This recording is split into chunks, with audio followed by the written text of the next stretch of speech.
ਇਹ ਜਿਹੜਾ ਅੱਜ ਪ੍ਰੋਗਰਾਮ ਰੱਖਿਆ ਬਹੁਤ ਚੰਗੀ ਗੱਲ ਆ। ਸਾਡੇ ਸਮਾਜ ਦੇ ਵਿੱਚ ਜਾਗਰਤੀ ਕੋਈ ਨਹੀਂ ਹੈਗੀ।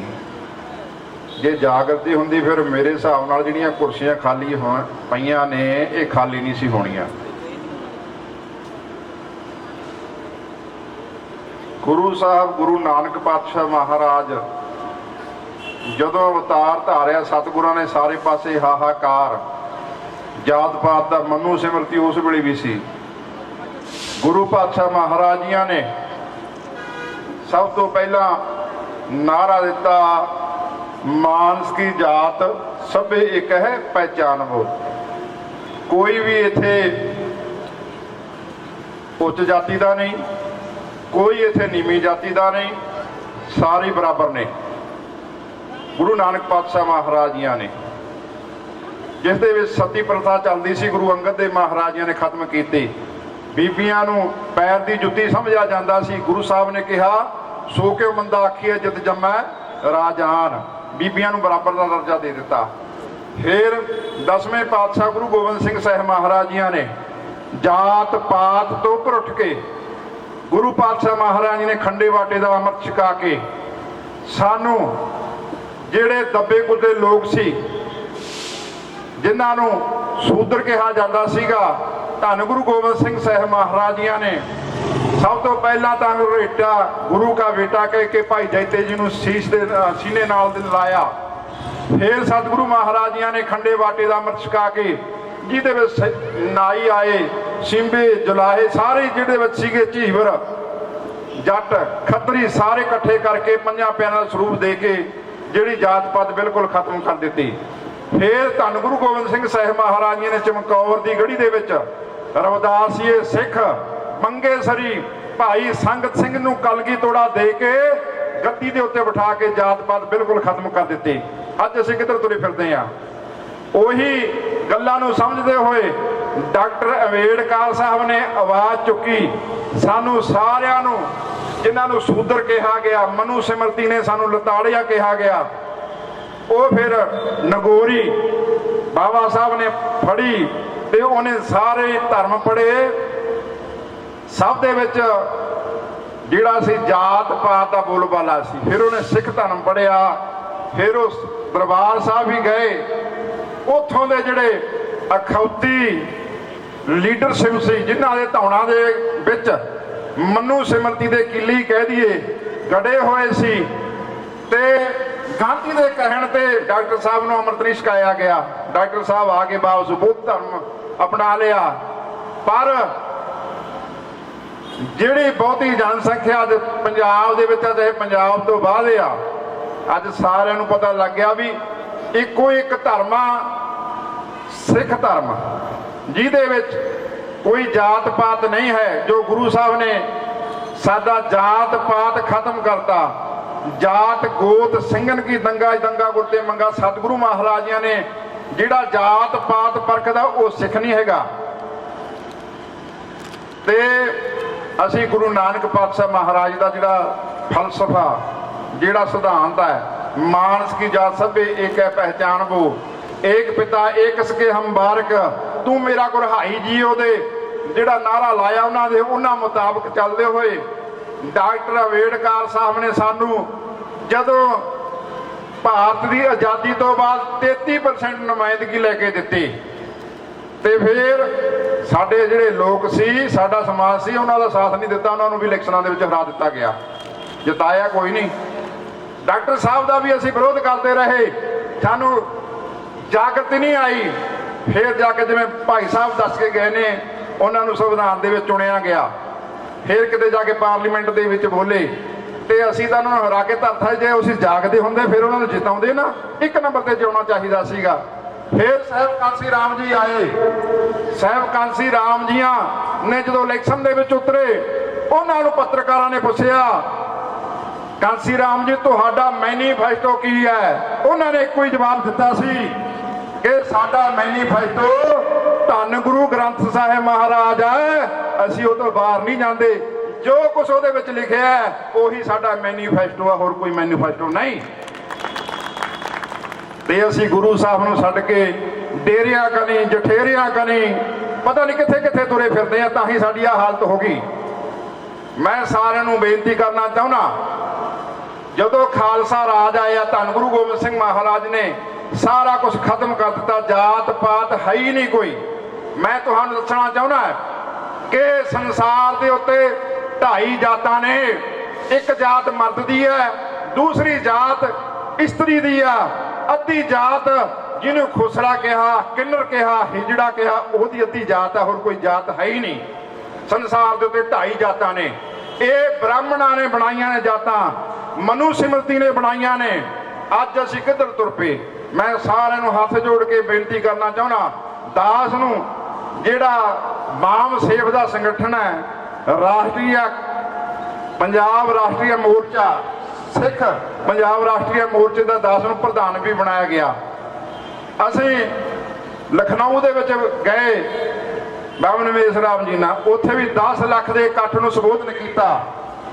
ਫਿਰ ਸਾਨੂੰ ਪੂਨੇ ਦੇ ਵਿੱਚ ਬੁਲਾਇਆ ਗਿਆ, ਉੱਥੇ ਨਹੀਂ ਜਾਇਆ ਗਿਆ। ਹੁਣ ਦਿੱਲੀ ਦੇ ਵਿੱਚ ਰਾਸ਼ਟਰੀ ਪੂਰੇ ਭਾਰਤ ਦਾ ਵੱਡਾ ਸੰਮੇਲਨ ਜਿਹਦੇ ਵਿੱਚ ਲੱਖਾਂ ਦਾ ਇਕੱਠ ਹੋਣਾ, ਉੱਥੇ ਹੀ ਪਹੁੰਚ ਕੇ ਹਾਜ਼ਰੀ ਗੁਰੂ ਸਾਹਿਬ ਨੇ ਚਾਹਿਆ ਜ਼ਰੂਰ ਭਰਾਂਗੇ। ਮੈਂ ਆਪ ਜੀ ਨੂੰ ਬੇਨਤੀ ਕਰਨਾ ਚਾਹੁੰਦਾ, ਜਿੰਨੇ ਵੀ ਇੱਥੇ ਬੈਠੇ ਹੋ, ਇਹ ਧਰਤੀ ਦੁਆਬੇ ਦੀ ਹੈ। ਖਾਸ ਕਰਕੇ ਇੱਥੇ ਬਹੁਜਨ ਸਮਾਜ ਦਾ ਜਿਹੜਾ ਬਹੁਤ ਵੱਡਾ ਜ਼ੋਰ ਹੈ, ਸਭ ਤੋਂ ਵੱਧ ਵੋਟ ਸਾਡੇ ਲੋਕਾਂ ਦੀ ਹੈ ਇੱਥੇ। ਤੇ ਅਸੀਂ ਆ ਦੇਖ ਲਓ ਸਾਡਾ ਹਾਲ ਕੀ ਆ। ਜਦੋਂ ਜਾ ਕੇ ਫੇਰ ਗੱਲ ਬਣਨੀ ਆ, ਇੱਥੇ ਬਾਬਾ ਬੰਦਾ ਸਿੰਘ ਬਹਾਦਰ ਨੇ ਮੁਗਲ ਰਾਜ ਦੀ ਜੜ ਪੱਟ ਕੇ ਖਾਲਸਾ ਰਾਜ ਕਾਇਮ ਕੀਤਾ। ਫਿਰ ਜਿਹੜੇ ਬਜ਼ਾਰੇ ਸੀ ਉਹਨਾਂ ਨੂੰ ਜ਼ਮੀਨਾਂ ਦੇ ਮਾਲਕ ਬਣਾ ਦਿੱਤਾ। ਫਿਰ ਆਇਆ 40 ਸਾਲ ਮਹਾਰਾਜਾ ਰਣਜੀਤ ਸਿੰਘ ਦਾ ਰਾਜ। ਕੋਈ ਦੱਸੇ ਤਾਂ ਕਿਸੇ ਨੂੰ ਨਜਾਇਜ਼ ਫਾਂਸੀ ਹੋਈ ਹੋਵੇ, ਕਿਸੇ ਨੂੰ ਨਜਾਇਜ਼ ਬੰਦੀ ਬਣਾਇਆ ਗਿਆ ਹੋਵੇ, ਕਿਸੇ ਧੀ ਭੈਣ ਦਾ ਬਲਾਤਕਾਰ ਕੀਤਾ ਗਿਆ ਹੋਵੇ, ਕਿਸੇ ਦਾ ਮੰਦਿਰ ਢਾਹਿਆ ਗਿਆ ਹੋਵੇ, ਕਿਸੇ ਦੀ ਮਸਜਿਦ ਢਾਹੀ ਗਈ ਹੋਵੇ, ਕਿਸੇ ਦੀ ਚਰਚ ਢਾਹੀ ਗਈ ਹੋਵੇ। ਕੋਈ ਸਾਬਤ ਕਰਕੇ ਦਿਖਾਵੇ। ਕੁਛ ਨਹੀਂ ਹੋਇਆ। ਸਾਰੀ ਇਕੱਤਰ ਵਸਦੇ ਸੀ ਮਹਾਰਾਜਾ ਰਣਜੀਤ ਸਿੰਘ ਦੇ ਰਾਜ ਦੇ ਵਿੱਚ। ਤੇ ਸਾਨੂੰ ਉਹ ਰਾਜ ਲਿਆਉਣਾ ਹੀ ਪੈਣਾ ਜਿਹਦੇ ਵਿੱਚ ਸਾਰਿਆਂ ਦਾ ਭਾਈਵਾਲਤਾ ਹੋਵੇ। ਮੈਂ ਆਪ ਜੀ ਨੂੰ ਬੇਨਤੀ ਕਰਨਾ ਚਾਹੁੰਦਾ, ਡਾਕਟਰ ਨਵੇੜ ਸਾਹਿਬ ਨੇ ਸਾਨੂੰ 33% ਨੁਮਾਇੰਦਗੀ ਲੈ ਕੇ ਦਿੱਤੀ ਹੈ। ਜੇ ਕਿਤੇ ਖਾਲਸਾ ਰਾਜ ਆਉਂਦਾ, ਅਸੀਂ ਜਿਉਂਦੇ ਰਹੇ, ਤੁਹਾਨੂੰ 50% ਨੁਮਾਇੰਦਗੀ ਉਹਦੇ ਵਿੱਚ ਮਿਲੂਗੀ। ਅਸੀਂ ਹੱਕਦਾਰ ਹਾਂ, ਅਸੀਂ ਕੋਈ ਨੀਵੇਂ ਨਹੀਂ ਹੈਗੇ। ਮੈਨੂੰ ਦੱਸੋ ਵੀ ਖੂਨ ਸਾਡੇ ਵਿੱਚ ਵੀ ਲਾਲ ਆ। ਜਿਹੜੇ ਬ੍ਰਾਹਮਣ ਸਿਮਰਤੀ ਕਹਿੰਦੇ ਨੇ ਖੂਨ ਉਹਨਾਂ ਦਾ ਵੀ ਲਾਲ ਆ। ਪਰ ਸਾਨੂੰ ਜਾਗਣ ਦੀ ਲੋੜ ਆ। ਸਾਡਾ ਸਮਾਜ ਫੁੱਟ ਦਾ ਸ਼ਿਕਾਰ ਆ। ਅਸੀਂ ਫੁੱਟ ਦੇ ਸ਼ਿਕਾਰ ਹੋਏ ਪਏ ਆ। ਸਾਡਾ 100 ਸੰਗਠਨ ਬਣਿਆ ਫਿਰਦਾ।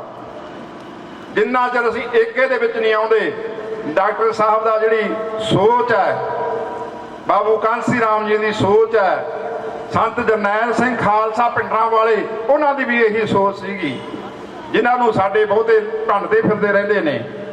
ਉਹਨਾਂ ਨੇ ਵੀ ਸਾਰਿਆਂ ਨੂੰ ਕਿਹਾ ਬਰਾਬਰ ਦਾ ਦਰਜਾ। ਤੇ ਮੈਂ ਕਹਿਣਾ ਚਾਹੁੰਦਾ ਆਪ ਜੀ ਨੂੰ, ਤੁਸੀਂ ਇਕੱਤਰ ਹੋਵੋ, ਅਸੀਂ ਤੁਹਾਡੇ ਨਾਲ ਖੜੇ ਆ। ਅੱਜ ਸੰਵਿਧਾਨ, ਜਿਹੜੇ ਸੰਵਿਧਾਨ ਦੀਆਂ ਅਸੀਂ ਗੱਲਾਂ ਕਰਦੇ ਆ, ਭਾਰਤ ਦੇ ਵਿੱਚ ਉਹ ਸੰਵਿਧਾਨ ਖਤਮ ਹੋ ਗਿਆ। ਨਹੀਂ ਰਹਿਣ ਦਿੱਤਾ ਮਨੂ ਸਿਮਰਤੀ ਨੇ। ਤਾਜ਼ਾ ਮਿਸਾਲਾਂ ਤੁਹਾਡੇ ਕੋਲੇ ਨੇ। ਹੁਣ ਇਹਨਾਂ ਨੇ ਜਿਹੜਾ ਸੰਸਦ ਭਵਨ ਬਣਾਇਆ, ਸਭ ਤੋਂ ਵੱਡਾ ਕਿਹਦਾ ਅਹੁਦਾ ਹੈ ਭਾਰਤ ਦੇ ਵਿੱਚ? ਰਾਸ਼ਟਰਪਤੀ ਦਾ। ਉਹ ਸਾਡੇ ਸਮਾਜ ਦੀ ਆ। ਤੇ ਉਸ ਨੂੰ ਜਦੋਂ ਉਦਘਾਟਨ ਹੋਇਆ, ਲਵੇ ਨਹੀਂ ਫੜਕਣ ਦਿੱਤਾ। ਸੰਵਿਧਾਨ ਖਤਮ ਹੋ ਗਿਆ ਨਾ। ਮਨੂ ਸਿਮਰਤੀ ਆ ਗਈ ਤੇ ਸੰਵਿਧਾਨ ਦੀਆਂ ਧੱਜੀਆਂ ਉਡਾਤੀਆਂ ਇਹਨਾਂ ਬਾਹਮਣਾ ਲੋਕਾਂ ਨੇ। ਕਬੀਰ ਸਾਹਿਬ ਨੇ ਤਾਂ ਪਹਿਲਾਂ ਹੀ ਕਹਿਤਾ ਸੀ, ਪਹਿਲਾਂ ਤੋਂ ਹੀ ਲੜਾਈ ਜੰਗ ਚੱਲਦੀ ਆਉਂਦੀ ਆ ਇਹ, ਜੇ ਤੂੰ ਬ੍ਰਾਹਮਣ ਬ੍ਰਾਹਮਣੀ ਜਾਇਆ ਤਾਂ ਆਨ ਵਾੜ ਕਾਹੇ ਨਾ ਆਇਆ। ਫਿਰ ਜਿਹੜੇ ਰਸਤੇ ਅਸੀਂ ਆਏ ਆ, ਤੂੰ ਵੀ ਉਸੇ ਰਸਤੇ ਤੁਰਿਆ ਫਿਰਦਾ, ਫਿਰ ਤੂੰ ਹੋਰ ਰਸਤਾ ਬਣਾਉਣਾ ਸੀਗਾ। ਇਸ ਕਰਕੇ ਸਾਨੂੰ ਜਾਗਣ ਦੀ ਲੋੜ ਆ। ਅੱਜ ਸੰਵਿਧਾਨ ਨੂੰ ਖਤਮ ਕਰਨ ਵਾਸਤੇ ਕੋਝੀਆਂ ਚਾਲਾਂ ਮਨੂ ਸਿਮਰਤੀ ਦੇ ਲੋਕ, ਬ੍ਰਾਹਮਣ ਲੋਕ, ਰਜਵਾੜੇ ਲੋਕ ਕਰ ਰਹੇ ਨੇ। ਸਾਡਾ ਜਿਹੜਾ ਸੰਵਿਧਾਨ ਹੈ ਖਤਮ ਹੋ ਗਿਆ। ਜੇ ਸੰਵਿਧਾਨ ਜਿੰਦਾ ਹੁੰਦਾ ਫਿਰ ਜਿਹੜੇ ਬੰਦੀ ਸਿੰਘ ਨੇ ਜੇਲ੍ਹਾਂ ਦੇ ਵਿੱਚ, ਜਿਨ੍ਹਾਂ ਨੇ ਕਿਸੇ ਨੇ 28 ਸਾਲ ਕੈਦ ਕੱਟ ਲਈ, ਕਿਸੇ ਨੇ 30 ਸਾਲ ਕੈਦ ਕੱਟ ਲਈ, ਕਿਸੇ ਨੇ 33 ਸਾਲ ਕੈਦ ਕੱਟ ਲਈ।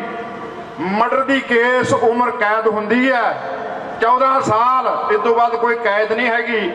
ਉਹਨਾਂ ਨੂੰ ਇਹਨਾਂ ਨੇ 30 ਸਾਲ ਜੇਲ੍ਹਾਂ ਦੇ ਵਿੱਚ ਹੋ ਗਿਆ ਛੁੱਟੀਆਂ ਨੂੰ, ਹਜੇ ਤੱਕ ਕੱਢਣ ਦਾ ਨਾਮ ਨਹੀਂ ਲੈਂਦੇ। ਜੇ ਸੰਵਿਧਾਨ ਜਿਉਂਦਾ ਹੁੰਦਾ, ਜੇ ਸੰਵਿਧਾਨ ਨੂੰ ਇਹ ਸਰਕਾਰਾਂ ਮੰਨਦੀਆਂ ਹੁੰਦੀਆਂ ਤਾਂ ਅੱਜ ਤੋਂ 15 ਸਾਲ ਪਹਿਲਾਂ ਉਹ ਬੰਦੀ ਸਿੰਘ ਸਾਰੇ ਰਿਹਾ ਹੋਣੇ ਚਾਹੀਦੇ ਸੀ। ਅੱਜ ਵੀ ਇਹਨਾਂ ਨੇ ਉਹ ਬੰਦ ਕਰਕੇ ਰੱਖੇ ਹੋਏ ਧੱਕੇ ਦੇ ਨਾਲ। ਸੰਵਿਧਾਨ ਤੁਹਾਡਾ ਖਤਮ ਹੈ, ਕੋਈ ਸੰਵਿਧਾਨ ਨਹੀਂ ਹੈਗਾ ਇੱਥੇ ਭਾਰਤ ਦੇ ਵਿੱਚ। ਜੇ ਸੰਵਿਧਾਨ ਹੁੰਦਾ ਬੰਦੀ ਸਿੰਘ ਰਿਹਾ ਹੋਣੇ ਸੀ। ਜੇ ਸੰਵਿਧਾਨ ਹੁੰਦਾ ਤਾਂ ਜਿਹੜਾ ਸੰਸਦ ਭਵਨ ਬਣਾਇਆ ਉੱਥੇ ਰਾਸ਼ਟਰਪਤੀ ਜਾ ਕੇ ਉਦਘਾਟਨ ਕਰਦੀ, ਪ੍ਰਧਾਨ ਮੰਤਰੀ ਦਾ ਉੱਥੇ ਹੱਕ ਨਹੀਂ ਸੀ।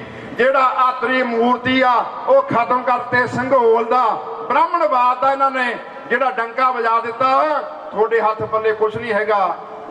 ਜੇ 24 ਦੇ ਜਿਹੜੀ ਇਲੈਕਸ਼ਨ ਆ ਰਹੀ ਹੈ, ਜੇ ਬੀਜੇਪੀ RSS ਐਤਕੀ ਜਿੱਤ ਗਈ, ਫਿਰ ਤੁਹਾਡੇ ਗਲਾਂ ਦੇ ਵਿੱਚ ਪਹਿਲਾਂ ਵਾਂਗੂ ਕੁਝੇ ਨਾ ਬੰਨੇ ਤਾਂ ਸਾਨੂੰ ਨੀਵੇਂ ਥਾਵੇਂ ਖੜਾ ਦਿਓ। ਤੁਹਾਡੇ ਮਗਰ ਝਾੜੂ ਨਾ ਬੰਨੇ ਨਾ ਬ੍ਰਾਹਮਣਵਾਦਾਂ ਨੇ ਤਾਂ ਸਾਨੂੰ ਨੀਵੇਂ ਥਾਂ ਖੜਾ ਦਿਓ। ਆਹੀ ਕੁਛ ਹੋਣਾ ਤੁਹਾਡੇ ਨਾਲ ਜੇ ਤੁਸੀਂ ਨਾ ਜਾਗੇ, ਜੇ ਤੁਸੀਂ ਇੱਕ ਮੁੱਠ ਨਾ ਹੋਏ। ਇੱਕ ਮੁੱਠ ਹੋ ਕੇ ਭਾਰਤ ਬਚਾ ਲਓ, ਸੰਵਿਧਾਨ ਬਚਾ ਲਓ। ਇਹ ਤਾਂ ਖਤਮ ਹੋ ਗਿਆ, ਟੇਢੇ ਟਾਂਗਲਾਂ ਬਿਲਕੁਲ ਖਤਮ ਹੈ। ਧੱਜੀਆਂ ਉਡਾਤੀਆਂ। ਸੰਵਿਧਾਨ ਅਸੀਂ ਨਹੀਂ ਤੋੜਿਆ। ਸਾਨੂੰ ਸਿੱਖਾਂ ਨੂੰ ਕਹਿ ਦਿੰਦੇ ਨੇ ਸੰਵਿਧਾਨ ਤੁਸੀਂ ਤੋੜਤਾ। ਸੰਵਿਧਾਨ ਦੀਆਂ ਧੱਜੀਆਂ ਅਸੀਂ ਨਹੀਂ ਉਡਾਈਆਂ। ਅਸੀਂ ਉੱਥੇ 10 ਮਹੀਨਿਆਂ ਤੋਂ ਲਗਾਤਾਰ ਸੰਵਿਧਾਨ ਦੇ ਮੁਤਾਬਕ ਹਰੇਕ ਦਾ ਹੱਕ ਹੈ ਉਹ ਪ੍ਰੋਟੈਕਟ ਕਰ ਸਕਦਾ ਸ਼ਾਂਤੀ ਦੇ ਵਿੱਚ ਬਹਿ ਕੇ। ਬਿਲਕੁਲ ਅਸੀਂ ਸ਼ਾਂਤੀ ਦੇ ਵਿੱਚ ਬੈਠੇ ਹਾਂ ਉੱਥੇ। ਤੇ 10 ਮਹੀਨਿਆਂ ਦੇ ਵਿੱਚ ਸਾਡੀ ਕੋਈ ਸੁਣਵਾਈ ਨਹੀਂ ਹੋਈ। ਜਿਸ ਦਿਨ ਭਾਈ ਸ਼ਮਸ਼ੇਰ ਸਿੰਘ ਦੀ ਰਿਹਾਈ ਹੋਈ, ਪੱਤਰਕਾਰਾਂ ਨੇ ਪੁੱਛਿਆ ਉਹਨੂੰ ਕਿ ਤੁਹਾਨੂੰ ਕੈਦ ਕਿੰਨੇ ਹੋਈ ਸੀ? ਉਹ ਕਹਿੰਦਾ 14 ਸਾਲ। ਤੇ ਅੱਜ ਰਿਹਾਈ 28 ਸਾਲ ਹੋ ਗਈ। 28 ਸਾਲ ਫਿਰ ਇਹ ਸੰਵਿਧਾਨ ਹੈਗਾ? ਅਸੀਂ ਸੁੱਤੇ ਪਏ ਆ। ਡਾਕਟਰ ਅੰਬੇਡਕਰ ਸਾਹਿਬ ਸਾਰਾ ਜ਼ੋਰ ਲਾ ਕੇ ਚਲੇ ਗਏ, ਆਪਣਾ ਪਰਿਵਾਰ ਖਤਮ ਕਰ ਲਿਆ ਉਹਨਾਂ ਨੇ। ਪਰਿਵਾਰ ਦੀ ਪਰਵਾਹ ਨਹੀਂ ਕਹੀ ਕੀਤੀ ਤੁਹਾਨੂੰ ਜਗਾਉਣ ਵਾਸਤੇ। ਉਹਨਾਂ ਦੇ ਜਦੋਂ ਪੜ੍ਹਨ ਜਾਂਦੇ ਸੀ, ਮੈਂ ਸਾਰਾ ਕੁਝ ਪੜ੍ਹਿਆ। ਉਹਨਾਂ ਦੇ ਕਿੰਨੇ ਬੱਚੇ ਜਿਹੜੇ ਮਰ ਗਏ ਗਰੀਬੀ ਦੀ ਵਜ੍ਹਾ ਕਰਕੇ। ਤੇ ਪਰ ਉਹਨਾਂ ਨੇ ਰਾਹ ਨਹੀਂ ਛੱਡਿਆ, ਮੇਰੇ ਆਹ ਲੋਕ ਜਾਗਣਗੇ। ਕੱਲ ਦੀ ਮੈਂ ਇੱਕ ਸੋਸ਼ਲ ਮੀਡੀਆ ਦੇ ਉੱਤੇ ਰੀਲ ਦੇਖ ਰਿਹਾ ਸੀਗਾ, ਯੂਪੀ ਦੀ ਆ। ਉਹ ਠਾਕਰਾਂ ਨੇ ਸਾਡੇ ਸਮਾਜ ਦੇ, ਐਸੀ ਸਮਾਜ ਦੇ ਘਰ ਵੜ ਕੇ ਬੀਬੀਆਂ ਨੂੰ ਕੁੱਟਿਆ। ਸਾਡੇ ਜਿਹੜੇ ਨੌਜਵਾਨ ਸੀ, ਲੋਕ ਸੀ, ਉਹਨਾਂ ਨੂੰ ਘਰ ਵੜ ਕੇ ਕੁੱਟਿਆ। ਇਸੇ ਤਰ੍ਹਾਂ ਤੁਹਾਡੇ ਕੁੱਟ ਪਊਗੀ ਜੇ ਕਿਤੇ ਕੋਈ ਸਾਡਾ ਐਸੀ ਸਮਾਜ ਦਾ ਘੋੜੇ ਤੇ ਚੜ੍ਹ ਜਾਏ, ਉਹਨੂੰ ਲਾ ਕੇ ਕੁੱਟਿਆ ਜਾਂਦਾ, ਗੋਲੀ ਮਾਰ ਦਿੱਤੀ ਜਾਂਦੀ ਹੈ, ਜੁੱਤੀ 'ਚ ਪਾਣੀ ਪਿਆਇਆ ਜਾਂਦਾ ਹੈ। ਕਦੋਂ ਜਾਗੋਗੇ? ਗੁਰੂ ਨਾਨਕ ਸਾਹਿਬ ਨੇ ਸਾਨੂੰ ਸਭ ਕੁਝ ਦੇਤਾ। ਗੁਰੂ ਗੋਬਿੰਦ ਸਿੰਘ ਸਾਹਿਬ ਮਹਾਰਾਜੀਆਂ ਨੇ ਸਾਨੂੰ ਬਾਣਾ ਦਿੱਤਾ। ਅਸੀਂ ਅੱਜ ਵੀ ਘੋੜੇ ਤੇ ਚੜ੍ਹਦੇ ਆ ਤੇ ਬ੍ਰਾਹਮਣਵਾਦ ਨੂੰ, ਠਾਕਰਵਾਦ ਨੂੰ ਸਾਡੀ ਲਲਕਾਰ ਹੈ। ਅਸੀਂ ਚੜਾਵਾਂਗੇ ਘੋੜਿਆਂ ਤੇ ਉੱਤੇ ਆ ਸਾਡੇ ਸਮਾਜ ਨੂੰ। ਜੇ ਤੁਹਾਡੇ ਜੁੱਤ ਹੋਈ ਲਾ ਕੇ ਦਿਖਾਇਓ, ਤੁਹਾਡੇ ਗੁੱਟੋਂ ਤੋਂ ਹੀ ਵੱਢਾਂਗੇ। ਪਰ ਚੜ੍ਹਨ ਵਾਲਾ ਸਾਡਾ ਦਿਲ ਹੋਣਾ ਚਾਹੀਦਾ। ਸਾਨੂੰ ਸ਼੍ਰੋਮਣੀ ਸ਼ਹੀਦ ਬਾਬਾ ਸੰਗਤ ਸਿੰਘ ਜੀ, ਜਿਨ੍ਹਾਂ ਨੂੰ ਗੁਰੂ ਗੋਬਿੰਦ ਸਿੰਘ ਸਾਹਿਬ ਮਹਾਰਾਜ ਨੇ, ਰਮਦਾਸ ਇਹ ਸਿੱਖ ਸੀ, ਉਹ ਕਲਗੀ ਤੋੜਾ ਲਾ ਕੇ ਆਪਦੀ ਗੱਦੀ ਤੇ ਬਿਠਾਤਾ, ਆਪਦਾ ਰੂਪ ਦੇ ਦਿੱਤਾ।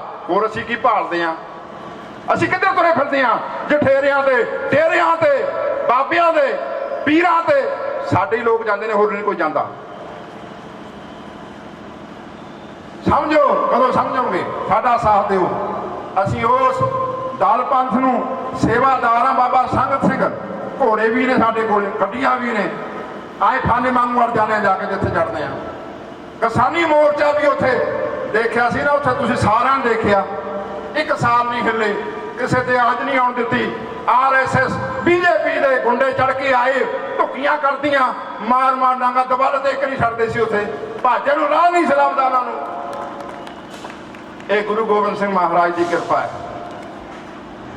ਤੁਸੀਂ ਆਓ, ਜਿਹੜਾ ਸਾਡਾ ਘਰ ਆ ਅਸਲ, ਜਿੱਥੋਂ ਸਾਨੂੰ ਮਾਣ ਮਿਲਦਾ, ਜਿੱਥੇ ਸਾਨੂੰ ਸਰਦਾਰੀਆਂ ਦਿੱਤੀਆਂ ਨੇ। ਗੁਰੂ ਸਾਹਿਬ ਕਹਿੰਦਾ ਇਨ ਗਰੀਬ ਸਿੱਖਣ ਕੋ ਦਿਉ ਪਾਤਸ਼ਾਹੀ, ਯਾਦ ਕਰੇ ਮੋਰੀ ਗੁਰਿਆਈ, ਇਨਹੀ ਕੋ ਸਰਦਾਰ ਬਣਾਉ ਤਵੈ ਗੋਬਿੰਦ ਸਿੰਘ ਨਾਮ ਕਹਾਉ ਮੈਂ। ਆ ਜਿਹੜੇ ਦੱਬੇ ਕੁਚਲੇ, ਜਿਨ੍ਹਾਂ ਨੂੰ ਬ੍ਰਾਹਮਣ ਕਹਿੰਦੇ ਨੇ, ਸ਼ੂਦਰ ਜਿਨ੍ਹਾਂ ਨੂੰ ਦੱਬੇ ਕੁਚਲੇ ਕਿਹਾ ਜਾਂਦਾ, ਜਿਨ੍ਹਾਂ ਦੇ ਕੁਝੇ ਬਣੇ ਹੋਏ ਨੇ, ਜਿਨ੍ਹਾਂ ਦੇ ਝਾੜੂ ਲੰਕਦੇ ਨੇ ਪਿਛਲੇ ਪਾਸੇ, ਮੈਂ ਉਹਨਾਂ ਨੂੰ ਸਰਦਾਰ ਬਣਾਉਂਗਾ। ਗੁਰੂ ਗੋਬਿੰਦ ਸਿੰਘ ਮਹਾਰਾਜ ਨੇ ਰੰਗੇਟੇ ਗੁਰੂ ਕੇ ਬੇਟੇ ਨੂੰ ਸਾਥੀ ਨਾਲ ਲਾ ਲਿਆ। ਬਾਬਾ ਸੰਗਤ ਸਿੰਘ ਨੂੰ ਕਲਗੀ ਤੋੜਾ ਦੇ ਕੇ ਆਪਣੀ ਗੱਦੀ ਤੇ ਬਿਠਾ ਦਿੱਤਾ। ਫਿਰ ਇਹ ਸਰਦਾਰੀਆਂ ਹੋਰ ਕੌਣ ਦੇ ਸਕਦਾ ਦੁਨੀਆ ਦੇ ਉੱਤੇ? ਜੇ ਕੋਈ ਦੇ ਸਕਦਾ ਉਹ ਧੰਨ ਗੁਰੂ ਨਾਨਕ, ਗੁਰੂ ਗੋਬਿੰਦ ਸਿੰਘ ਮਹਾਰਾਜ ਆ, ਜਿਹੜਾ ਸਾਡੇ ਸੀਸਾਂ ਦੇ ਕਲਗੀਆਂ ਸਜਾ ਸਕਦਾ ਹੈ, ਸਾਨੂੰ ਆ ਬਾਣੇ ਪਵਾ ਸਕਦਾ ਹੈ, ਸਾਨੂੰ ਆ ਤਲਵਾਰਾਂ ਦੇ ਸਕਦਾ ਹੈ। ਜਿਹਦੇ ਹੱਥ ਦੇ ਵਿੱਚ ਆ ਤੁਸੀਂ ਚੱਕ ਲਓ। ਕਿਸੇ ਬ੍ਰਾਹਮਣ ਦੀ ਜ਼ਰੂਰਤ ਨਹੀਂ ਕਿ ਤੁਹਾਡੇ ਧੀ ਭੈਣ ਕਨੀ ਦੇਖ ਜਾਵੇ। ਸਾਡੀਆਂ ਬੱਚੀਆਂ ਦਾ ਰੇਪ ਹੋ ਰਿਹਾ। ਮੈਂ ਭੈਣਾਂ ਨੂੰ ਬੇਨਤੀ ਕਰਨਾ ਚਾਹੁੰਦਾ, ਜੇ ਆ ਵੀਰ ਜਾਗਦੇ ਤੁਸੀਂ ਜਾਗ ਜਾਓ। 10ਵੇਂ ਪਾਤਸ਼ਾਹ ਮਹਾਰਾਜ ਨੇ ਤੁਹਾਨੂੰ ਸ਼ੇਰ ਨਹੀਂ ਬਣਾਇਆ। ਦੇਖੋ ਮੈਂ ਤੁਹਾਨੂੰ ਇੱਕ ਬਸ ਥੋੜਾ ਜਿਹਾ ਸੁਣਾ ਕੇ ਬੀਬੀਆਂ ਦੇ ਟੌਪਿਕ ਤੇ, ਮੁਸਲਮਾਨ ਧਰਮ ਦੇ ਵਿੱਚ ਕਿਸੇ ਵੀ ਬੀਬੀ ਨੂੰ ਅਧਿਕਾਰ ਨਹੀਂ ਹੈਗਾ ਕਿ ਉਹ ਮਸਜਿਦ ਦੇ ਵਿੱਚ ਜਾ ਕੇ ਨਮਾਜ਼ ਅਦਾ ਕਰ ਲੇ। ਤੁਹਾਡੇ ਹੋਣੀਆਂ ਤੇ ਦੇਖ ਲਿਓ, ਬਲੇ ਕੋਲੇ ਚਲੇ ਜਾਓ, ਉੱਥੇ ਸਾਰਾ ਕੁਛ ਹੀ ਆ। ਬੀਬੀਆਂ ਨੂੰ ਮਸਜਿਦ ਦੇ ਵਿੱਚ ਜਾਣ ਦਾ ਅਧਿਕਾਰ ਨਹੀਂ ਹੈਗਾ। ਤੇ ਹਿੰਦੂ ਧਰਮ ਦੇ ਵਿੱਚ ਬੀਬੀਆਂ ਨੇ ਜਿਹੜੀਆਂ ਉਹ ਜਨੇਊ ਨਹੀਂ ਪਹਿਨ ਸਕਦੀਆਂ, ਕਿਉਂਕਿ ਇਹਨਾਂ ਨੂੰ ਪੈਰ ਦੀ ਜੁੱਤੀ ਸਮਝਿਆ ਜਾਂਦਾ ਹੈ, ਇਹਨਾਂ ਨੂੰ ਨੀਵਾਂ ਸਮਝਿਆ ਜਾਂਦਾ ਹੈ। ਪਰ ਗੁਰੂ ਨਾਨਕ ਦਾ ਇੱਕੋ ਹੀ ਇੱਕ ਘਰ ਹੈ ਜਿੱਥੇ ਬੀਬੀਆਂ ਨੂੰ ਬਰਾਬਰ ਦਾ ਦਰਜਾ ਦਿੱਤਾ। ਧੰਨ ਗੁਰੂ ਗੋਬਿੰਦ ਸਿੰਘ ਮਹਾਰਾਜ ਨੇ ਅੰਮ੍ਰਿਤ ਛਕਾ ਕੇ ਵੀਰਾਂ ਨੂੰ ਸਿੰਘ ਦੇ ਦਿੱਤਾ ਨਾਮ, ਤੇ ਬੀਬੀਆਂ ਨੂੰ ਕੌਰ ਦੇ ਦਿੱਤਾ। ਕੌਰ, ਤੁਹਾਨੂੰ ਕੌਰ ਬਾਰੇ ਨਹੀਂ ਪਤਾ। ਕੌਰ ਇੱਕ ਐਸਾ ਫਰਤੀਲਾ ਜਾਨਵਰ ਹੈ, ਜਦੋਂ ਕੋਈ ਬੱਬਰ ਸ਼ੇਰ ਬੈਠਾ ਹੋਵੇ ਪਵਾਸੀ ਲਵੇ ਨਾ ਸ਼ੇਰ, ਉਹ ਜਿਹੜਾ ਕੌਰ ਪੰਛੀ ਆ ਉਹਦੇ ਮੂੰਹ ਦੇ ਵਿੱਚੋਂ ਉਹਦੀ ਜੀਭ ਵੱਢ ਕੇ ਲੈ ਜਾਂਦਾ। ਐਡਾ ਫਰਤੀਲਾ ਪੰਛੀ ਹੈ। ਤੁਹਾਨੂੰ ਉਹ ਰੁਤਬਾ ਦਿੱਤਾ। ਧੰਨ ਗੁਰੂ ਗੋਬਿੰਦ ਸਿੰਘ ਮਹਾਰਾਜ ਨੇ ਅੰਮ੍ਰਿਤ ਛਕਾ ਕੇ ਕੌਰ ਬਣਾ ਦਿੱਤਾ, ਸਿੰਘਣੀਆਂ ਸਜਾ ਦਿੱਤਾ। ਤੁਹਾਨੂੰ ਬਰਾਬਰ ਦਾ ਅਧਿਕਾਰ ਹੈ ਕਿ ਜੇ ਵੀਰ ਅੰਮ੍ਰਿਤ ਛਕ ਕੇ ਸ਼ਾਸਤਰ ਪਹਿਨ ਸਕਦੇ ਨੇ, ਤੁਸੀਂ ਵੀ ਸ਼ਾਸਤਰ ਪਹਿਨ ਸਕਦੇ ਹੋ। ਪੰਜ ਕਕਾਰ ਇਹ ਨਹੀਂ ਹੈ ਵੀ ਬ੍ਰਾਹਮਣਾਂ ਵਾਂਗੂ ਤੁਹਾਨੂੰ ਜਨੇਊ ਨਹੀਂ ਪਾਉਣ ਦੇਣਾ, ਨਹੀਂ, ਬਰਾਬਰ ਦਾ ਅਧਿਕਾਰ ਹੈ। ਜੇ ਵੀਰ ਗੁਰੂ ਗ੍ਰੰਥ ਸਾਹਿਬ ਮਹਾਰਾਜ ਦੀ ਤਾਬਿਆਂ ਦੇ ਵਿੱਚ ਬੈਠ ਕੇ ਬਾਣੀ ਪੜ੍ਹ ਸਕਦਾ ਹੈ ਤਾਂ ਬੀਬੀਆਂ ਨੂੰ ਵੀ ਪੂਰਨ ਅਧਿਕਾਰ ਹੈ। ਉਹ ਵੀ ਬਰਾਬਰ ਬੈਠ ਕੇ ਗੁਰੂ ਸਾਹਿਬ ਦੇ ਤਾਬਿਆਂ ਬੈਠ ਕੇ ਬਾਣੀ ਪੜ੍ਹ ਸਕਦੀਆਂ ਨੇ, ਕੀਰਤਨ ਕਰ ਸਕਦੀਆਂ ਨੇ। ਮੁਸਲਮਾਨਾਂ ਵਾਂਗੂ ਵੀ ਨਹੀਂ ਹੈਗਾ ਵੀ ਤੁਹਾਨੂੰ ਮਸਜਿਦ ਦੇ ਵਿੱਚ ਨਹੀਂ ਬਣਨ ਦੇਣਾ। ਇਹ ਗੁਰੂ ਨਾਨਕ ਦਾ ਹੀ ਸਿਧਾਂਤ ਆ।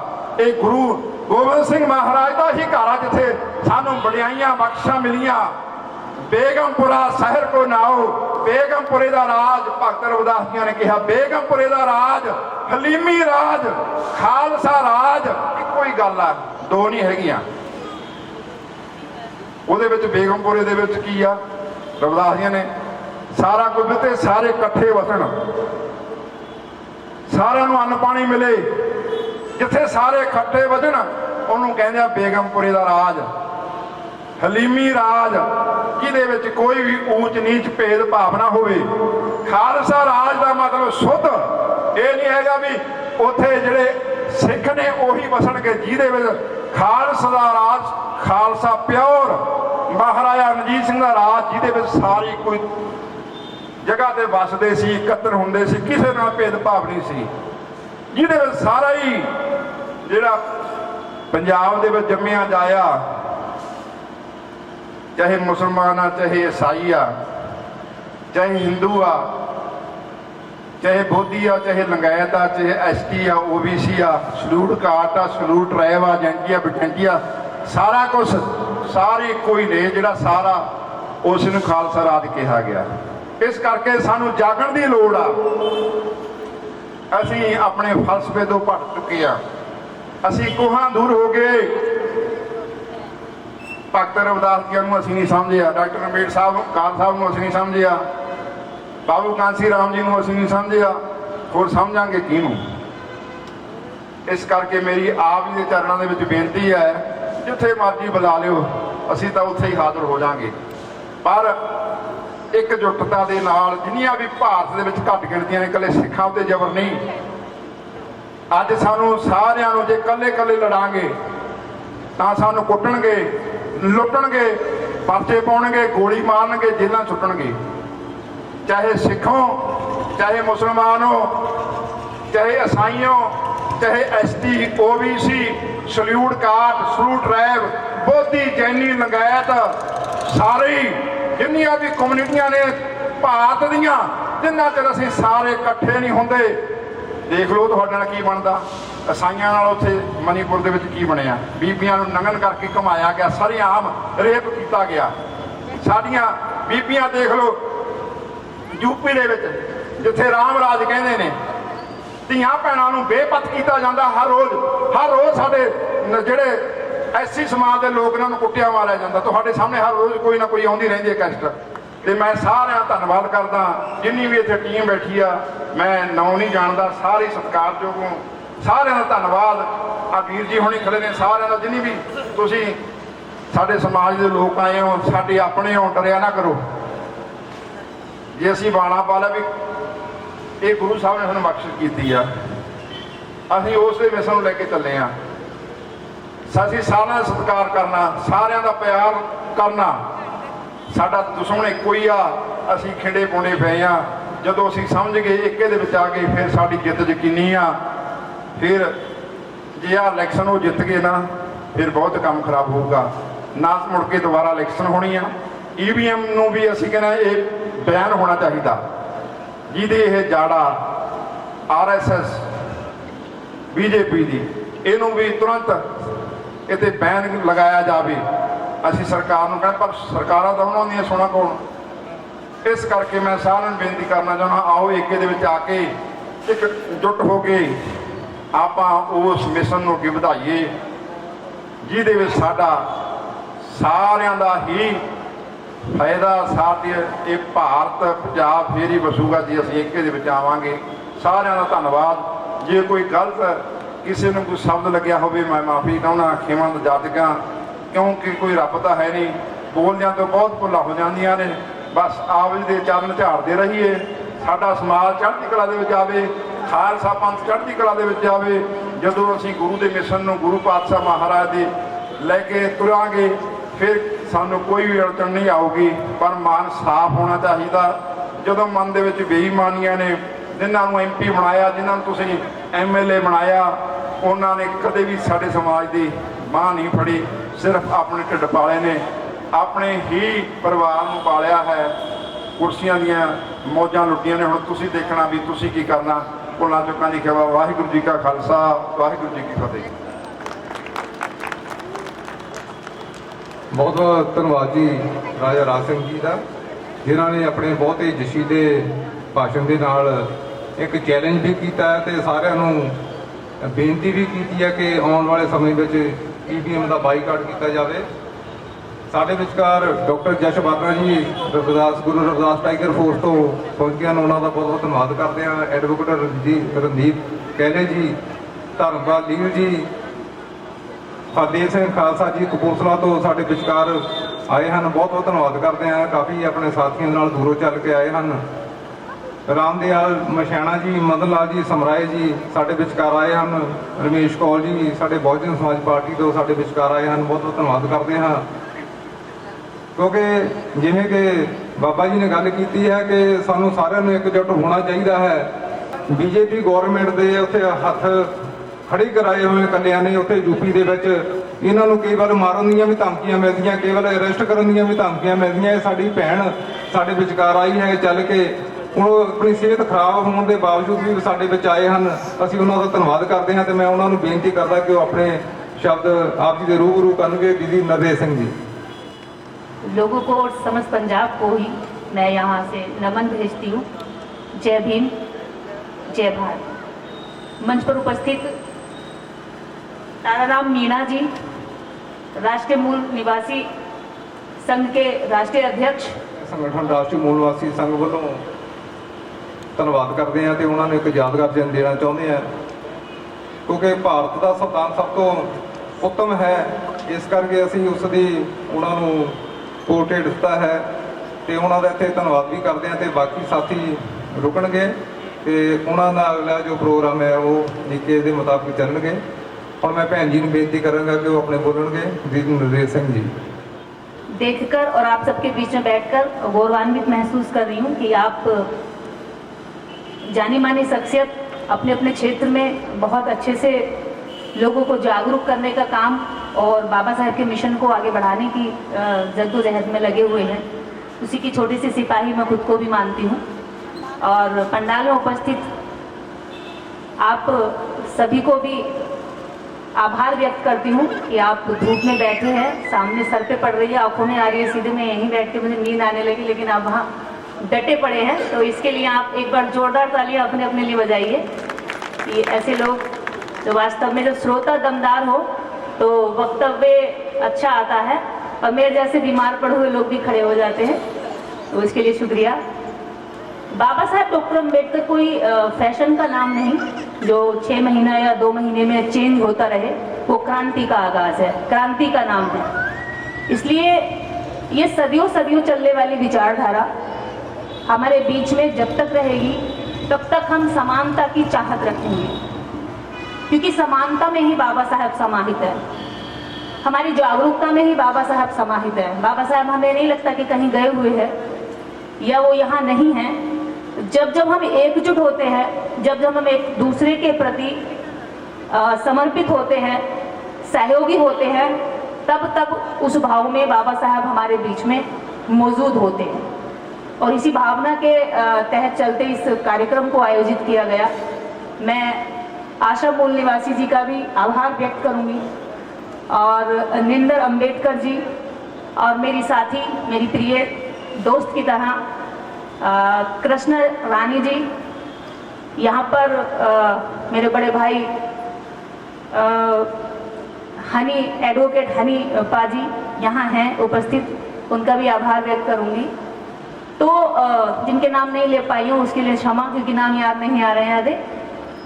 यहाँ इस कार्यक्रम को आयोजित करने वाले समस्त आयोजकों का आभार व्यक्त और धन्यवाद।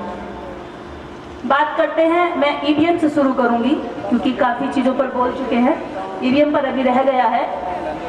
हम ईवीएम बैन की बात करते हैं, लेकिन हम जनता करते हैं, हम वोटर लोग करते हैं। हम तो सब वोटर ही है ना यहाँ पर, हमारी किसी की भी यहाँ पार्टी नहीं है, ये अगला चुनाव लड़ने वाला हमारा यहाँ कोई प्रत्याशी नहीं है।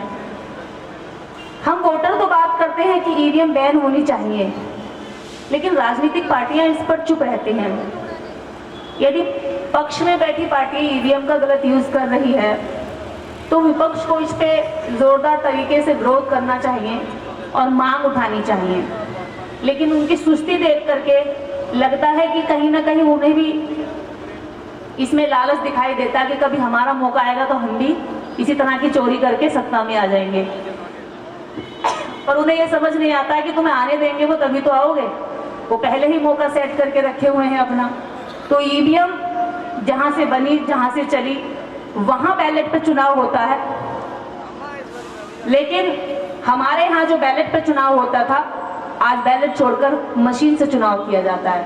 उसका उदाहरण जो फेरबदली होती है, सैकड़ों जगहों से वीडियो आती है, जहां मुस्लिम बहुल्य क्षेत्र होते हैं वहां पर उनकी सीटें निकल जाती हैं, क्योंकि वोटर वो उनका होता नहीं है, लेकिन फिर भी उनके प्रत्याशी जीत जाते हैं। इसका सीधा साधा आंकड़ा यही है कि उनकी ईवीएम जो है,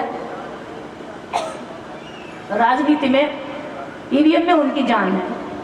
जैसे राजा की जान तोते में हुआ करती थी पुरानी कहानियों में, ऐसे ही आज बीजेपी की जान ईवीएम में हो गई है। और दूसरी बात और है, बीजेपी ऐसे नहीं आई, 100 साल का टारगेट रखा, हजारों आरएसएस के कार्यकर्ता तैयार किए, गांव गली मोहल्ले में लोगों को जागरूक करने के लिए जगह जगह छोड़ दिया गया, पेड वर्कर रखे गए। और हमारे पास अंबेडकर राइट मूवमेंट में काम करने वाले 100 लोग भी ऐसे नहीं है जो रात दिन घर छोड़कर, परिवार छोड़कर, या ये कह दे कि मैं शादी नहीं करूंगा, बच्चा नहीं करूंगा, ये समाज मेरा बच्चा होगा, ये समाज के मिशन से ही मेरी शादी हो गई और मैं रात दिन इसके लिए काम करूंगा। ऐसे 100 लोग भी हमारे पास नहीं है। और हम टक्कर देने चले उनको जो बेईमानी का काम भी बड़ी ईमानदारी के साथ करते हैं। नियत बेईमानी वाली है, लेकिन अपने मिशन के प्रति वो ईमानदार है।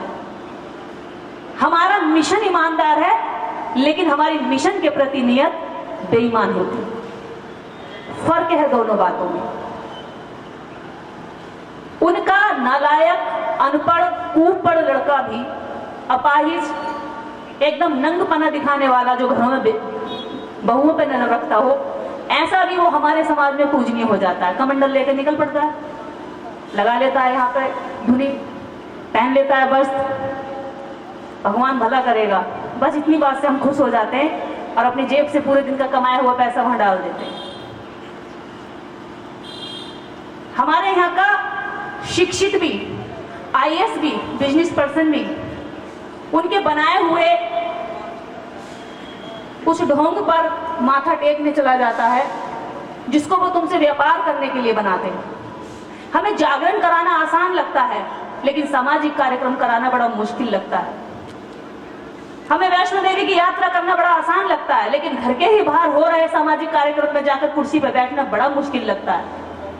हमें चमत्कार देखना आसान लगता है, उसके इंतजार में पीढ़ी गुजर गई, दादा परदादा और लक्कड़दादा अक्कड़दादा पीछे मरते चले गए और मैं भी उसी कगार पर हूँ। हमें चमत्कार देखने में बड़ा इंतजार करना पड़ता है, लेकिन फिर भी हम करते हैं।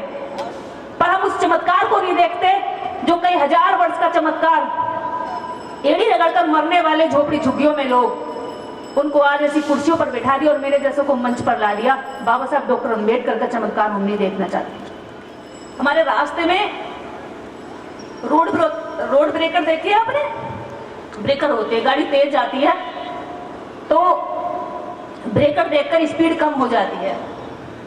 मैं आज कुछ साहित्यिक नहीं बोलूंगी, उन्हीं बातों पर चर्चा करेंगे जो जरूरी है। वो गाड़ी ब्रेकर देखकर रुक जाती है जब उनको लगता है कि आप मूवमेंट में बहुत तेजी से जा रहे हैं, आगे बढ़ रहे हैं, तो वो आपके लिए ब्रेकर तैयार करते हैं। कौन से ब्रेकर? एक ब्रेकर यहाँ लगा है, धन धन सतगुरु, आगे सबका मालिक है, उसके आगे एक ब्रेकर और लगा है, तेरा ही सहारा, उसके आगे एक और मिलेगा, राधे माँ, उसके आगे फिर एक और मिलेगा। लोगों को लगेगा कि इससे नहीं फंस रहा तो दूसरा ब्रेकर, दूसरे पे नहीं आ रहा तीसरे पे, तीसरा नहीं आ रहा चौथे पे माता का जगराता, माता का भंडारा, जय भोले की, वैष्णो देवी की यात्रा। मतलब ये ब्रेकर हैं। कहां जाने से रोकते हैं आपको? यहां आने से रोकते हैं। और उन ब्रेकरों पर टक्कर खाते खाते खाते खाते आपकी उम्र गुजर जाती है और आपको पता भी नहीं चलता कि आप अपने बच्चों को भी उन्हीं ब्रेकरों पर ले जाकर पटक देते हैं। कारण हमें लगता है कि हमने जो मिशन सुना, जो बोला, वो हमारे बच्चों में बिना किसी काम के पहुंच गया। हमने महिलाओं में मिशन नहीं डाला, लेकिन उन्होंने पहचान लिया कि इन्होंने एक वर्ग को पूरा छोड़ दिया जो 50% है, और जिसके हाथ में हमारे बच्चे हैं, जिसके हाथ में हमारा फ्यूचर है, जिसके हाथ में हमारी नई पौध है, उसने सोचा कि इस पुरुष पे काम मत करो, इसके लिए तो और बहुत सारे तरीके हैं, जड़ को पकड़ो। यहां अम्बेडकराइट मूवमेंट में पुरुष यहां से भाषण दे रहे होते हैं मनुवाद को कोसने के लिए, उसकी रीढ़ की हड्डी तोड़ने के लिए, और उन्हीं अम्बेडकराइट लोगों की पत्नियों को वो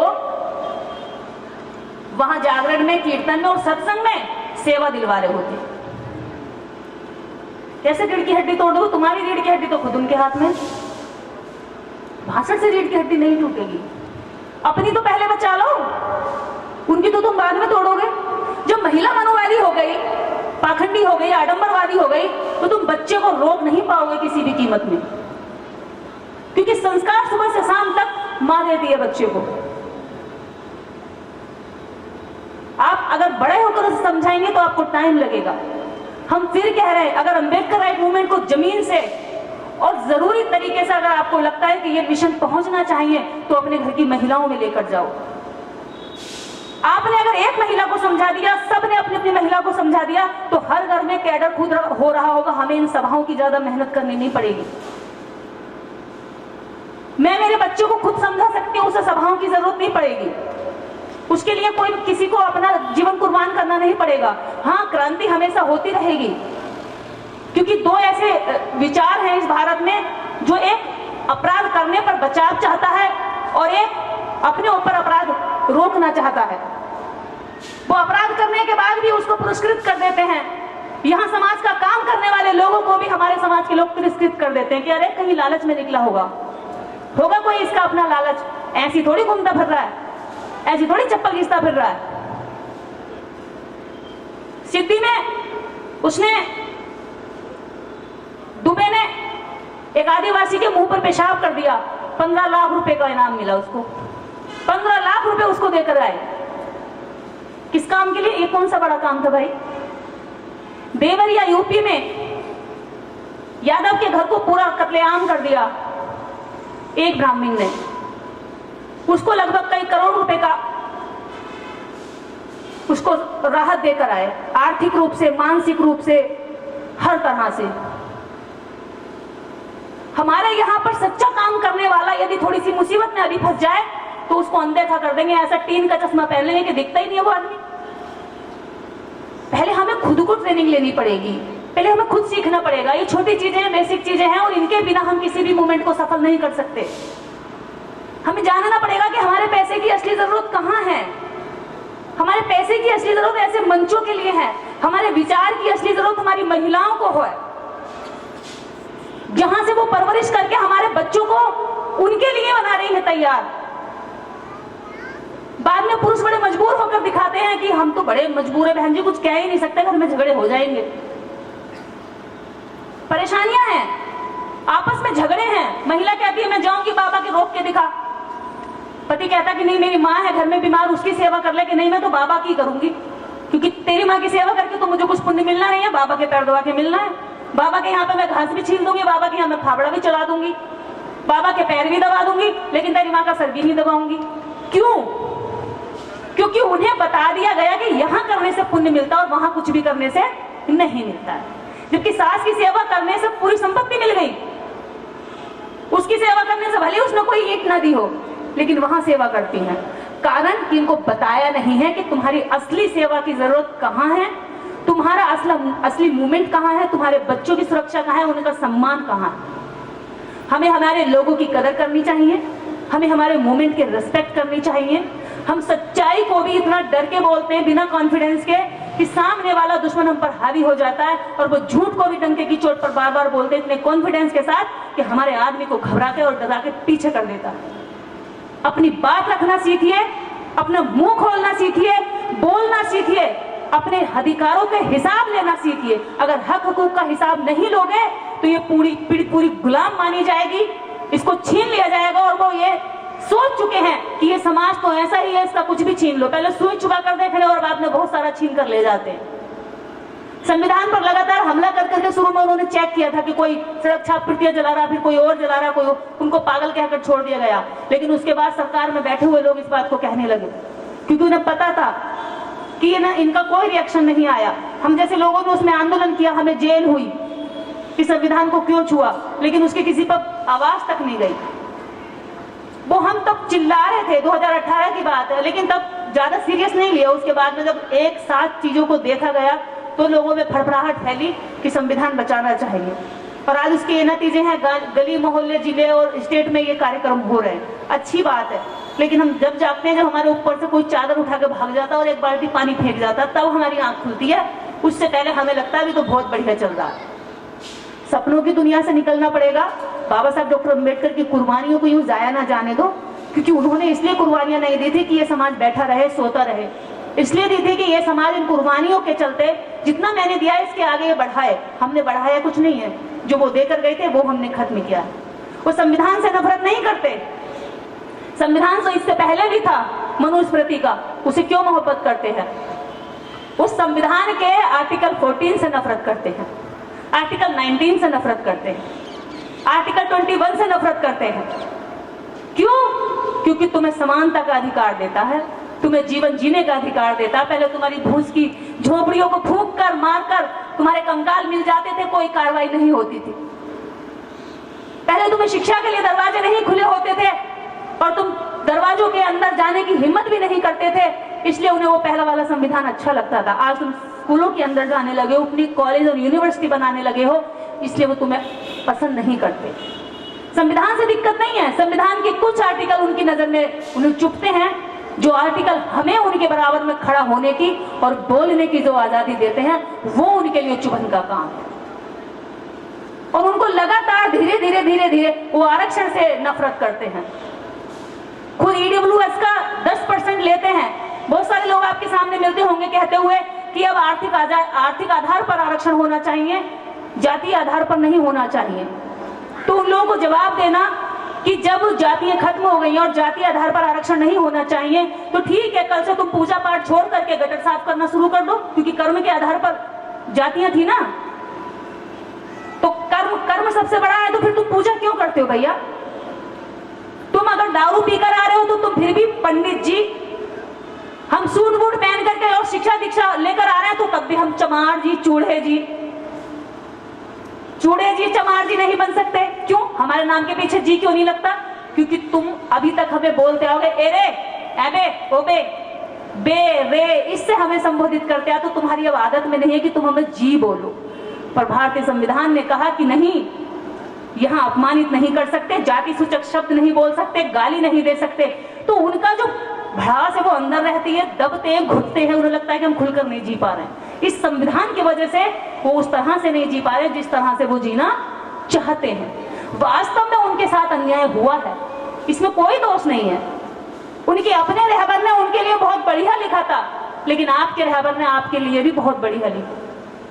पर अफसोस कि हम उसे पहचान नहीं पाए, धीरे धीरे खत्म हो रहा है या उस पर खतरा हो रहा है। तो ये हमारी जिम्मेदारी है कि हम मकान बाद में बनाएं, पहले संविधान बचाएं। अगर संविधान नहीं रहा तो बने बनाए मकान छिन जाएंगे, संविधान नहीं रहा तो संपत्ति छिन जाएगी, सम्मान छिन जाएगा, बच्चों का भविष्य छिन जाएगा। अगर ये नहीं रहा तो इन ईंटों के महल बनाने का कोई मकसद नहीं है, कोई फायदा नहीं है। और लुटने वाले जो हैं सबसे पहले वो लुटेंगे जिन्होंने संपत्ति जोड़ रखी है। सबसे पहले वो लुटेंगे जिन्हें लगता है कि हम एमपी बन गए, एमएलए बन गए, सरकारी आवास और निवास मिल गए हैं, नौकर चाकर मिल गए, बड़े बड़े बंगले और गाड़ियां मिल गए। सबसे पहले वो लुटेंगे, क्योंकि जो भूखा नंगा है उससे क्या लूटेंगे? वो तो पहले भी सड़क पे था, अब भी सड़क पे है। लुटेगा वो जिसके पास है, डंडा मार मार के घरों से भगाया जाएगा, उनकी बीवियों को भी नहीं छोड़ा जाएगा, उनके बच्चों पे भी कब्जा किया जाएगा। वो आंख खोल के, कान खोल के इस बात को समझ लें कि सबसे पहले वो लुटेंगे जो आज इस लुटवाने की साजिश में शामिल होकर उधर बैठे हुए हैं।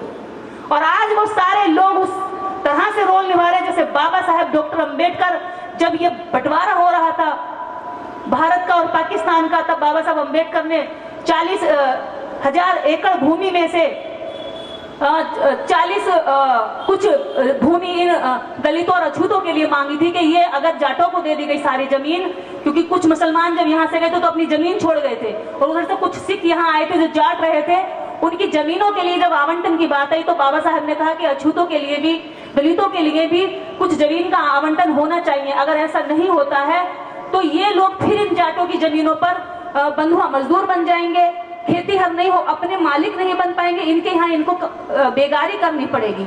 इनको जमीन मिलनी चाहिए, और जमीन का आवंटन इनको देने से इस देश के अंदर इनको भी लगेगा कि आजाद भारत इनके लिए भी है, न कि केवल एक वर्ग विशेष के लिए।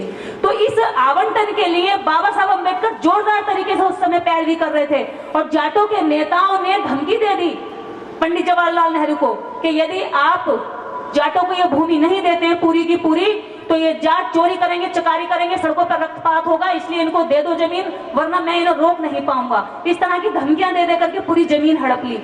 उसके बाद बाबा साहब डॉक्टर अंबेडकर पैरवी करते रह गए, और जगजीवन राम जो दलितों के नेता कहलाते थे वो कांग्रेस की गोद में बैठ करके चुप रहे। आज ऐसे ही हमारे पास दलाल नेता है जिनको मान्यवर कांसीराम साहब ने चमचा कहा। चमचा थाली में रहता है, पतीले में रहता है, चमचा कभी भी उसका स्वाद नहीं चख पाता जो सब्जी होती है बर्तन में, लेकिन उसको खाली जरूर कर देता है। ऐसा ही हमारे समाज के आज नेता बन गए, उसने कभी इस समाज के दर्द का स्वाद नहीं चखा, लेकिन इस समाज में जो अधिकार है, जो इनको मिले हुए सम्मान है, उनको धीरे धीरे खाली कर रहा है अपने दुश्मन के हाथों में चलकर। तो ऐसे लोगों से सतर्क रहिए। जब वोट मांगने आए तो पूछिए कि हमारे मुद्दों पर राजनीति होगी या तुम्हारी अपनी पार्टियों की। तुम अपने मैनिफेस्टो को पढ़ोगे, ये हमारे अधिकारों की बात करोगे। नेताओं से सवाल करना सीखो, ये हमारा सबसे पहला चुनाव में काम होना चाहिए कि हमारे मुद्दों पर क्या बात होगी। कोई बीजेपी को कोस ले, उससे हमारा भला नहीं है, कोई कांग्रेस को कोस ले, उससे हमारा भला नहीं है। हमारा भला किस बात में, हमें ये देखना है। हम बहुत जल्दी खुश हो जाते हैं, कोई बीजेपी को 10-15 गाली दे जाता है, बहुत बढ़िया आदमी गाली दे के चला गया, बहुत बढ़िया आदमी खाल उतार के चला गया। हमारे हक की बात उसने कितनी की, उसमें वो जांच करो आप कि हमारे लिए इसने क्या बात बोली। हमारे अधिकारों की लड़ाई में हमारे साथ कितना आता है। जब हम लड़ाई लड़ने जाते तो आगे रह करके जब लाठीचार्ज होता है या मुकदमों की बात आती है, उस समय कितना सामने खड़ा होता है। या जब हमारे लोग पीटे जाते, मारे जाते, उनकी पैरवी करने कितना जाता है। हमारी किसी दो दुश्मन आपस में गाली दे रहे हैं, दो भाई बड़े बड़े आपस में कोई गाली दे रहे हैं सड़क पे चलते, हमारा उनसे क्या लेना देना। उनकी गालियों से हमारा तो कोई भला नहीं है ना। पहले हमें अपने टेस्ट बदलने पड़ेंगे। वो आपस में किसना भी किसी आपस में कोसे, लेकिन हमारे अधिकारों की बात कहाँ होगी। उनकी कोसने की जो प्रक्रिया होती है उसमें हमारे मुद्दे दब जाते हैं और हम उन पर खुश होकर के कभी इधर चले जाते हैं तो कभी उधर चले जाते हैं। इसलिए आपको ये समझना होगा कि वोट कहाँ देना है, वोट किसको देना है और वोट किस लिए देना है। सबसे बड़ी बात कि किस लिए वोट देना है। वोट बहन बेटी की तरह है, घर में जनानी की तरह वोट की रक्षा की जाती है। आप जब शादी करते हैं अपनी बेटी की तो घर परिवार रिश्तेदार सब जांचते हैं कि भाई वो कैसा परिवार है, कैसा खानदान है, मेरी बेटी ठीक रहेगी कि नहीं रहेगी। एक बेटी की शादी करने के लिए यहाँ तो करोड़ों बेटियों की इज्जत दांव पे लगी होती है। एक वोट अगर आपने गलत जगह डाल दिया तो 5 साल के लिए आपका भविष्य खराब। और आपका बच्चा जब 5 साल का होके आता है तो उसके भविष्य के 5 साल पूरे बर्बाद हो गए होते हैं। और जब बेस खराब हो जाता है तो आगे उसको कोई भी अच्छी जगह आप डालेंगे तो आपको डबल मेहनत करनी पड़ेगी। इसलिए वोट को सोच समझ कर दें, अपने मिशन के प्रति ईमानदार रहें। जैसे मैंने कहा कि आरएसएस बुरा काम भी बड़ी ईमानदारी के साथ करता है, हम तो अच्छा काम अच्छी नीयत के साथ करने की मांग कर रहे हैं। इससे हम आपसे कुछ नहीं चाहते। और इसी के साथ माताओं बहनों, आप यहाँ पर बड़ी संख्या में उपस्थित हुई, आपका बहुत बहुत आभार। और ऐसे ही अपने घर के पुरुषों के साथ तालमेल बनाकर रखिए, इस अंबेडकर मिशन के साथ चलिए। यही वास्तव में आपके लिए तरक्की का मार्ग है। इससे बड़ा चमत्कार आपको किसी बाबा के यहाँ नहीं दिख सकता। इस दुनिया में अगर कोई सारे बाबाओं का बाबा है तो वो हमारा बाबा साहब अंबेडकर है। उससे बड़ा कोई बाबा इस दुनिया में नहीं। तो उसकी बात सुनिए, उसके पीछे जाइए। जय भीम, जय भारत, जय गुरु रविदास। प्रोग्राम ਦੇ ਲਾਸਟ ਵਿੱਚ ਇਸ ਪ੍ਰੋਗਰਾਮ ਦੀ ਪ੍ਰਧਾਨਗੀ ਮਾਨਯੋਗ ਤਾਰਾ ਮੀਣਾ ਜੀ ਕਰਨਗੇ। ਤਕਰੀਬਨ ਅੱਧੇ ਘੰਟੇ ਦਾ ਟਾਈਮ ਤੁਹਾਡੇ ਕੋਲ ਹੋਰ ਲਵਾਂਗੇ ਸਾਰੇ ਸਾਥੀਆਂ ਦੇ ਕੋਲ। ਤੇ ਭੈਣ ਜੀ ਉਹਨਾਂ ਨੇ ਦੀਦੀ ਨਰਦੇਵ ਸਿੰਘ ਜੀ ਨੇ ਖਰਾਲਗੜ੍ਹ ਕੋਈ ਪ੍ਰੋਗਰਾਮ ਹੈ ਉੱਥੇ ਜਾਣਾ ਹੈ ਤੇ ਮੈਂ ਸਾਡੀ ਸਮੁੱਚੀ ਟੀਮ ਨੂੰ ਪ੍ਰਧਾਨਗੀ ਮੰਡਲ ਨੂੰ ਬੇਨਤੀ ਕਰਾਂਗਾ ਕਿ ਉਹਨਾਂ ਨੂੰ ਇੱਕ ਯਾਦਗਾਰ ਚਿੰਨ੍ਹ ਦੇਣਗੇ। ਦੀਦੀ ਨਰਦੇਵ ਸਿੰਘ ਜੀ ਨੂੰ ਸਨਮਾਨਿਤ ਕਰਦੇ ਹੋਏ ਤਾਰਾ ਮੀਣਾ ਜੀ, ਇਹਨਾਂ ਦੀ ਥੋੜੀ ਸਿਹਤ ਵੀ ਖਰਾਬ ਹੈ ਤੇ ਉਹਨਾਂ ਨੇ ਜਾਣਾ ਵੀ ਹੈ ਵਾਪਸੀ ਤੇ ਉਹਨਾਂ ਦੀ ਸਮੁੱਚੀ ਟੀਮ ਸਾਡੇ ਵਿਚਕਾਰ ਆਈ। ਅਸੀਂ ਸਾਰਿਆਂ ਦਾ ਬਹੁਤ ਬਹੁਤ ਧੰਨਵਾਦ ਕਰਦੇ ਹਾਂ।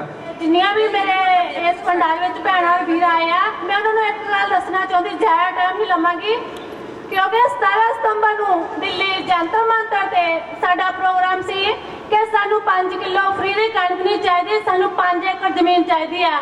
ਜਿਹਦੇ ਵਿੱਚ ਕੁਝ ਭੈਣਾਂ ਸਾਡੇ ਨਾਲ ਪੰਜਾਬ ਤੋਂ ਵੀ ਗਈਆਂ ਸੀ ਤੇ ਉਹਨਾਂ ਨੂੰ ਅੱਜ ਅਸੀਂ ਇੱਥੇ ਹੀ ਸਨਮਾਨ ਕਰਾਂਗੇ, ਜਿਹਦੇ ਨਾਲ ਸਾਡੇ ਅਗਲੀਆਂ ਭੈਣਾਂ ਜੋ ਸਾਡੀ ਪੀੜ੍ਹੀ ਵਿੱਚ ਆ ਰਹੀਆਂ, ਸਾਡੇ ਨਾਲ ਆ ਰਹੀਆਂ, ਉਹਨਾਂ ਨੂੰ ਪਤਾ ਲੱਗੇ ਕਿ ਸਾਡੇ ਪੰਜਾਬ ਦੀਆਂ ਭੈਣਾਂ ਪੰਜਾਬ 'ਚ ਨਹੀਂ, ਪੰਜਾਬ ਤੋਂ ਬਾਹਰ ਜਾ ਕੇ ਵੀ ਪੰਜਾਬ ਦਾ ਨਾਮ ਰੋਸ਼ਨ ਕਰਦੀਆਂ। तो मैं अपने ਵੀਰਾਂ ਨੂੰ ਬੇਨਤੀ ਕਰਦੀ ਹਾਂ ਕਿ ਇੰਨਾ ਪੰਡਾਲ, ਇੰਨੀਆਂ ਕੁਰਸੀਆਂ ਖਾਲੀ ਕਿਉਂ? ਅਸੀਂ ਕਿੱਦਾਂ ਸੰਵਿਧਾਨ ਬਚਾਉਣਾ ਆ? ਭੈਣਾਂ ਬੱਚੇ ਸਭ ਅਸੀਂ ਘਰ ਛੱਡ ਕੇ ਆਏ ਆ ਕਿ ਜਦੋਂ ਅਸੀਂ ਦੁਸਹਿਰਾ ਦੇਖਣ ਜਾਂਦੇ ਆ, ਦੀਵਾਲੀਆਂ ਮਨਾਉਂਦੇ ਆ, ਵਿਆਹਾਂ ਤੇ ਜਾਂਦੇ ਆ, 300 ਬੰਦਾ ਬਰਾਤ ਦਾ, ਤਾਂ ਇੱਥੇ ਕਿਉਂ ਨਹੀਂ ਅਸੀਂ ਇਕੱਠ ਹੁੰਦੇ? ਉੱਥੇ ਤਾਂ ਜਦੋਂ ਅਸੀਂ ਜਾਂਦੇ ਆ ਤੇ ਸਾਡਾ ਪੂਰੀ ਫੈਮਿਲੀ ਵਿਆਹ ਵਿੱਚ ਹਾਜ਼ਰ ਹੁੰਦੀ ਆ। ਅੱਜ ਸਾਨੂੰ ਟਾਈਮ ਨਹੀਂ, बहुत अफसोस की गल आ। बस इन्ना टाइम लवूंगी, जिन्हें भी मेरी हुशियारपुर की टीम आई आ वो इत्थे रहे। जय भीम, जय भारत। बहुत धन्यवाद जी। सन्मानित ਸਾਡੇ ਕ੍ਰਿਸ਼ਨਾ ਭੈਣ ਜੀ ਬਹੁਤ ਐਕਟਿਵ ਨੇ, ਬਹੁਤ ਵਰਕ ਕਰਦੇ ਨੇ ਤੇ ਉਹ ਉਹਨਾਂ ਦੀ ਸਮੁੱਚੀ ਟੀਮ ਉਹਨਾਂ ਨੂੰ ਸਨਮਾਨਿਤ ਕਰੇਗੀ। ਸਾਡੇ ਵਿਚਕਾਰ ਦੀਪਕ ਮੱਟੂ ਜੀ ਆਏ ਹਨ, ਅਨਿਕੇਤ ਸੰਧੀ ਜੀ, ਚੇਤਨ ਸੇਠੀ ਜੀ, ਆਸ਼ੂ ਪਟੂ ਜੀ ਆਏ ਹਨ, ਅਸੀਂ ਉਹਨਾਂ ਦਾ ਬਹੁਤ ਬਹੁਤ ਧੰਨਵਾਦ ਕਰਦੇ ਹਾਂ। ਤੇ ਤਾਰਾਮ ਜੀ ਦੇ ਭਾਸ਼ਣ ਤੋਂ ਬਾਅਦ ਅਸੀਂ ਸਾਰੇ ਹੀ ਸਾਥੀਆਂ ਦਾ ਦੂਰੋਂ ਚੱਲ ਕੇ ਆਏ ਸਾਥੀਆਂ ਦਾ ਖਾਣੇ ਦਾ ਪ੍ਰਬੰਧ ਕੀਤਾ ਹੈ ਤੇ ਸਾਰੇ ਸਾਥੀਆਂ ਨੇ ਖਾਣਾ ਵੀ ਖਾਣਾ ਹੈ। ਕੋਈ ਸਾਥੀ ਖਾਣੇ ਤੋਂ ਬਗੈਰ ਨਾ ਜਾਵੇ, ਕਿਉਂਕਿ ਸਾਰੇ ਸਾਥੀਆਂ ਨੇ ਸਾਨੂੰ ਮਾਲੀ ਸਹਿਯੋਗ, ਕਾਫੀ ਆਰਥਿਕ ਤੌਰ ਤੇ ਸਹਿਯੋਗ ਦਿੱਤਾ ਇਸ ਪ੍ਰੋਗਰਾਮ ਦੇ ਲਈ। ਅਸੀਂ ਉਹਨਾਂ ਸਾਰੇ ਸਾਥੀਆਂ ਦਾ ਵੀ ਤਹਿ ਦਿਲੋਂ ਧੰਨਵਾਦ ਕਰਦੇ ਹਾਂ। ਸਾਡੇ ਵਿਚਕਾਰ ਬਾਮਸੇਵ ਤੋਂ ਰਜੀਵ ਕੁਮਾਰ ਜੀ ਆਏ ਹਨ, ਅਸੀਂ ਉਹਨਾਂ ਦਾ ਵੀ ਧੰਨਵਾਦ ਕਰਦੇ ਹਾਂ। ਸ਼ੀਤਲ ਰੋਹਿਤ ਜੀ ਆਏ ਹਨ, ਅਸੀਂ ਉਹਨਾਂ ਦਾ ਵੀ ਬਹੁਤ ਧੰਨਵਾਦ ਕਰਦੇ ਹਾਂ। ਮੈਂ ਹੁਣ ਤਰਰਾ ਮੀਣਾ ਜੀ ਨੂੰ ਬੇਨਤੀ ਕਰਾਂਗਾ ਕਿ पंजाब की इस क्रांतिकारी भूमि पर जितने भी महापुरुष हुए और जिस प्रकार से उन्होंने मिशन को आगे बढ़ाया, उनको नमन करते हुए मैं इस विषय में भी इसे ऐतिहासिक मान रहा हूं, जिसको लेकर के आज हमारा ये प्रोग्राम रखा गया है।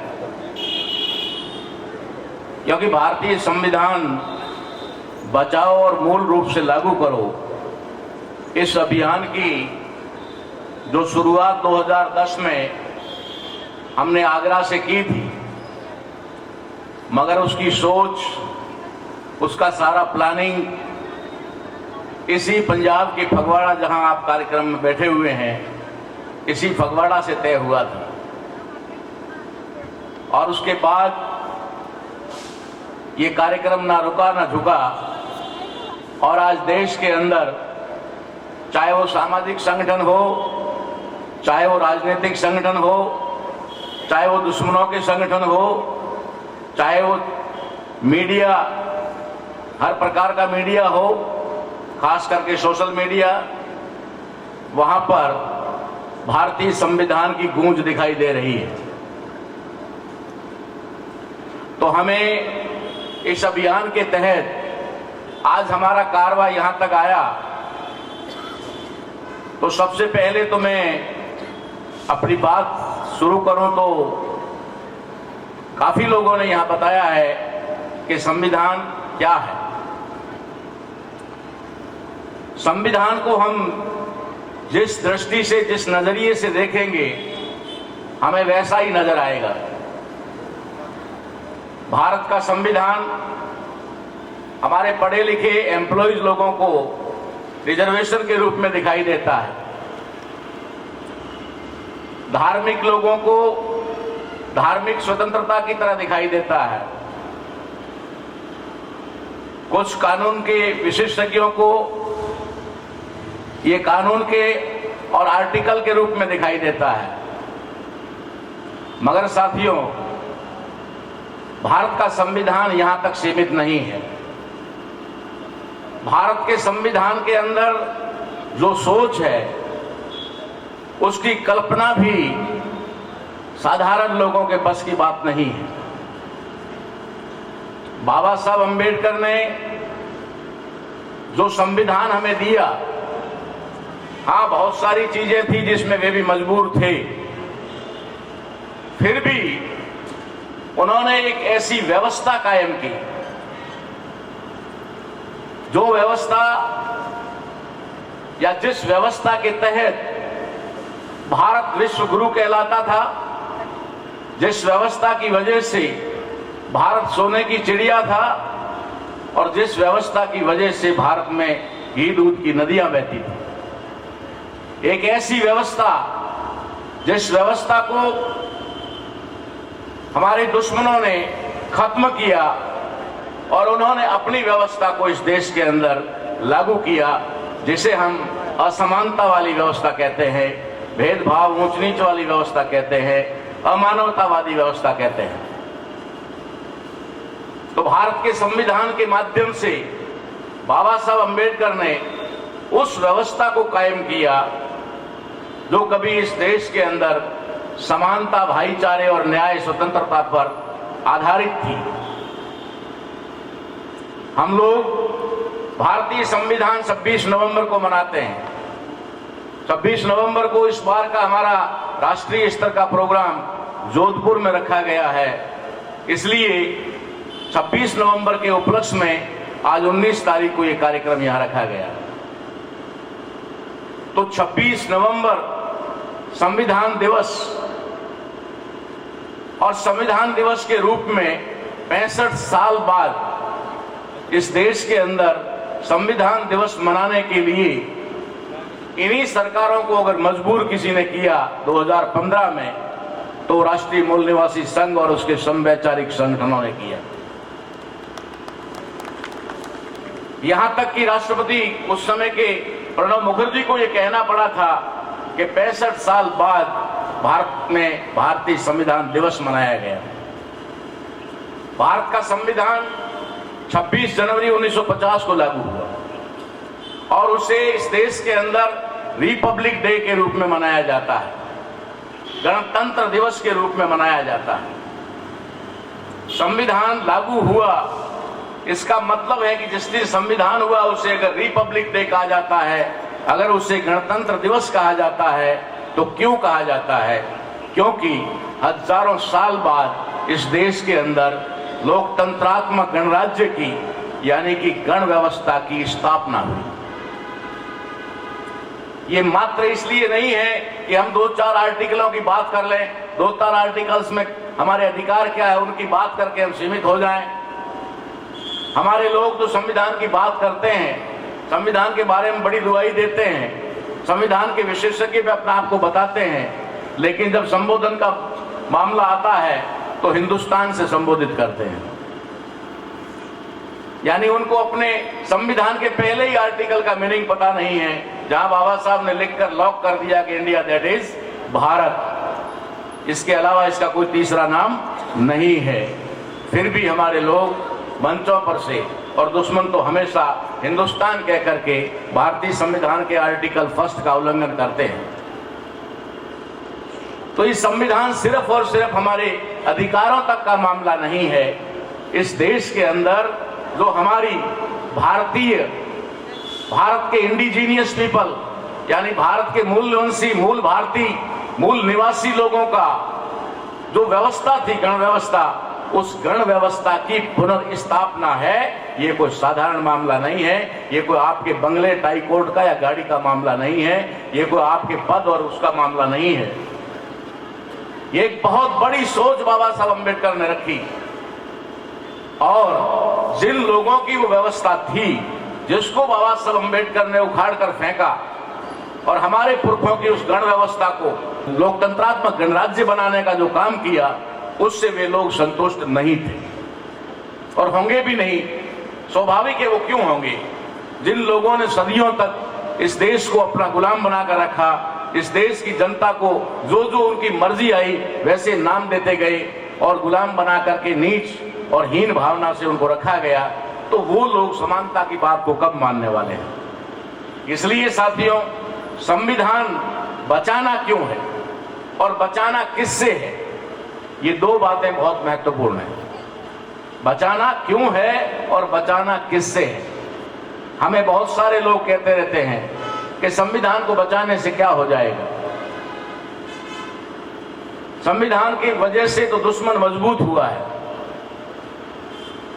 हाँ, ये बात बिल्कुल सही है कि संविधान की वजह से दुश्मन मजबूत हुआ है, लेकिन अगर वो बाबा साहब अम्बेडकर जैसा कहा था कि अगर ये अच्छे हाथों में जाएगा तो अच्छा साबित होगा और बुरे हाथों में जाएगा तो बुरा साबित होगा, वही बात हुई कि संविधान बुरे लोगों के हाथ में गया, उन्होंने अपने लाभ का सारा काम कर लिया, लेकिन हमारे जो हक और अधिकार थे उनको उन्होंने खत्म करने का काम किया।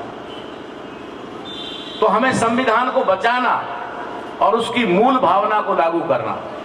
मूल भावना का मतलब क्या है? अगर हम ये कह देंगे कि आज संविधान को लागू कर दो, तो आज जैसा है वैसा अगर लागू कर दिया गया तो हमारा सत्यानाश तय है, क्योंकि संविधान को अंदर से खोखला कर दिया गया है। 395 से में से 125-150 आर्टिकल्स को बदल दिया गया है। हमारे लोग, पढ़े लिखे लोग भी, सत्ता में बैठे हुए लोग भी और प्रशासन में बैठे हुए लोग भी सिर्फ ये समझ लेते हैं कि संविधान में अमेंडमेंट हो रहा है, संविधान में संशोधन हो रहा है, लेकिन वो इन शब्दों के षड्यंत्र को नहीं समझ पा रहे हैं। ना तो हमारे लोग संशोधन शब्द का पूरी तरह से व्याख्या कर पाते हैं, और अमेंडमेंट का तो शायद उनको पता भी नहीं होगा कि होता क्या है। सिर्फ शब्द सुनने में अच्छे लगते हैं और वो कहते हैं कि हम संशोधन कर रहे हैं, वो कहते हैं कि हम अमेंडमेंट कर रहे हैं। अमेंडमेंट और संशोधन होता क्या है, उसका मीनिंग क्या होता है? जो चीज पहले से है उसको और ज्यादा अच्छा कैसे बनाया जाए, उसको और ज्यादा बेहतरीन कैसे बनाया जाए, ये होता है संशोधन, उसे कहते हैं अमेंडमेंट। लेकिन यहां संशोधन और अमेंडमेंट के नाम पर इस संविधान को बदलने का काम हुआ है। संविधान के आर्टिकल्स और हमारे जो राइट है उनको निकालकर बाहर फेंकने का काम हुआ है। इसलिए हम इन संशोधनों वाले संविधान को देश में लागू नहीं करवाना चाहते। हम हमारे पुरखे के द्वारा लिखा हुआ मूल संविधान जो है हम उसे लागू करवाना चाहते हैं, और इसे लागू करवाना चाहते ही नहीं है, इसके लिए रात और दिन काम कर रहे हैं।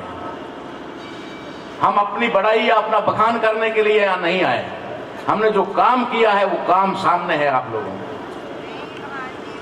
अब रही बात कि ये संविधान बचाना है, क्योंकि हमें इस देश को लोकतंत्रात्मक गणराज्य बनाना है। अगर लोकतंत्रात्मक गणराज्य बनाने के लिए बचाना है तो दूसरा सवाल खड़ा होता है, ये बचाना किससे? मैं हमेशा हमारे समाज के बहुत सारे विद्वान लोगों को सुनता रहता हूं, क्योंकि कोई भी व्यक्ति कहीं कमरे में बैठ कर कुछ नहीं सीखता है, हमें सीखने को मिलता है इस मंच के ऊपर। और मैं दावे के साथ कहता हूं कि हम सबसे ज्यादा सीखते हैं। हम सबसे ज्यादा सीखते हैं। क्यों सीखते हैं? क्योंकि सारे हमसे पहले बोलते हैं, सारे हमसे पहले बोलते हैं और बोल करके चले जाते हैं। तो हम क्या बोलने वाले हैं वो उनको नसीब होने वाला नहीं है, लेकिन हमें पूरा का पूरा नसीब होता है। हमें सबका बोलना सुनने को मिलता है। और ऐसी बात मैं आपको बड़े फक्र के साथ कहता हूं कि सीखने के लिए एक बच्चे से भी सीखा जा सकता है। एक कार्यकर्ता तो बहुत बड़ी बात होती है। एक कार्यकर्ता तो अपने अनुभव पर बोलता है, जो काम करता है उस काम के आधार पर बोलता है, उससे तो सीखने को बहुत कुछ मिलता है। मगर सीखना अगर चाहो तो साधारण से साधारण आदमी से भी सीखने को मिलता है। इसलिए साथियों, हमारे लोगों को हमने सुना कि वो कोसते रहते हैं सरकारों को, वो कोसते रहते हैं, कहीं न कहीं किसी न किसी दुश्मन भी करते रहते हैं, लेकिन हम लोगों ने दुश्मन की पहचान नहीं। आज दिन तक हमारे लोगों को लड़ना किससे है ये नहीं पता है, और आखिर हमारे राइट्स खत्म कौन कर रहा है ये हमें पता नहीं है। कौन है जो संविधान को बदलना चाहता है? कौन है जो संविधान को खोखला कर रहे हैं? कौन है जो हमें अधिकार नहीं देना चाहते हैं? कौन है जिन्होंने हमारे सदियों तक अधिकार छीने हैं, हमें जानवर से भी बदतर स्थिति में पहुंचाया है? कौन है? इस सवाल का जवाब अगर हमारे पास होगा तो हमारी लड़ाई आसान ही नहीं होगी, 90% लड़ाई हम जीत जाएंगे सिर्फ एक काम से, लेकिन वो हमें पता नहीं। हमारे पुरखों ने कहा, हमारे दुश्मन के बारे में बहुत इशारों में कहा, लेकिन हम फिर भी नहीं समझ पाए। सर छोटू राम जी ने कहा था कि हे मेरे भोले किसान, मेरी दो बातें मान ले, पहला बोलना सीख और दूसरा दुश्मन को पहचान ले। बोलना तो सीख गए, इसमें कोई डाउट नहीं है, लेकिन दुश्मन को अभी भी नहीं पहचान पाए, और दुश्मन को न पहचानने की वजह से इस देश का 97% जो इंडिजिनियस पीपल है, जो इस देश का मूल निवासी है, मूल भारतीय है, मूल वंशी है, वो लोग आज अधिकार से वंचित है और मांगने की लाइन में खड़े हैं। मांगने की लाइन में खड़े हैं कितने परसेंट लोग? 97% लोग। 71% ओबीसी, 8.5% एसटी और 17.5% एससी, मिलाकर होता है 97%। 97% जब लाइन में मांगने की लाइन में खड़ा है तो निश्चित तौर पे उन 97% लोगों को अपने दुश्मन का पता नहीं है। अरे आखिर देने वाला है कौन, यही तो हमने नहीं पहचाना। तो संविधान को कौन बदलना चाहता है? जिन लोगों ने सदियों पहले इस देश को गुलाम बनाया और गुलाम बनाकर रखा, उन लोगों के बारे में हमें थोड़ी बहुत पहचान बामसेफ के माध्यम से मिली, लेकिन पूरी आइडेंटिफाई नहीं हो पाई। उसको हमने आगे बढ़ाया, क्योंकि हम बामसेफ के कैडर हैं, इसलिए हमने उसको आगे बढ़ाया। तो पहले मामला ब्राह्मण का आया कि इस देश में ब्राह्मण जो है वो हमारा दुश्मन है। लेकिन हमने देखा कि क्या शनिवार के दिन तेल मांगने वाला भी हमारा दुश्मन है?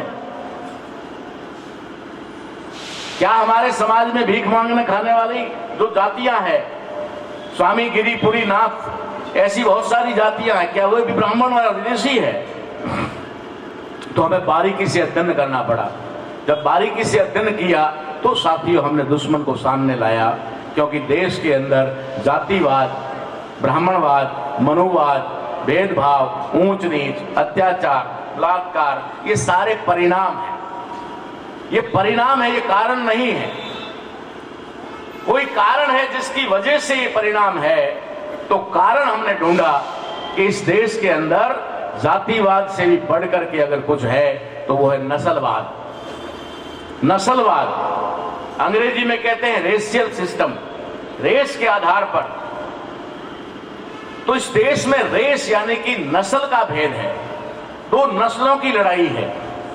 एक नस्ल जो इस देश की मूल निवासी नहीं है, एक नस्ल के लोग जो भारत में बाहर से आए हुए लोग हैं, जिन्हें हम समय समय पर कभी आर्य कहते रहे, कभी सुर कहते रहे, कभी देव कहते रहे, और अभी हम लोग उनको ब्राह्मण भी कहते हैं।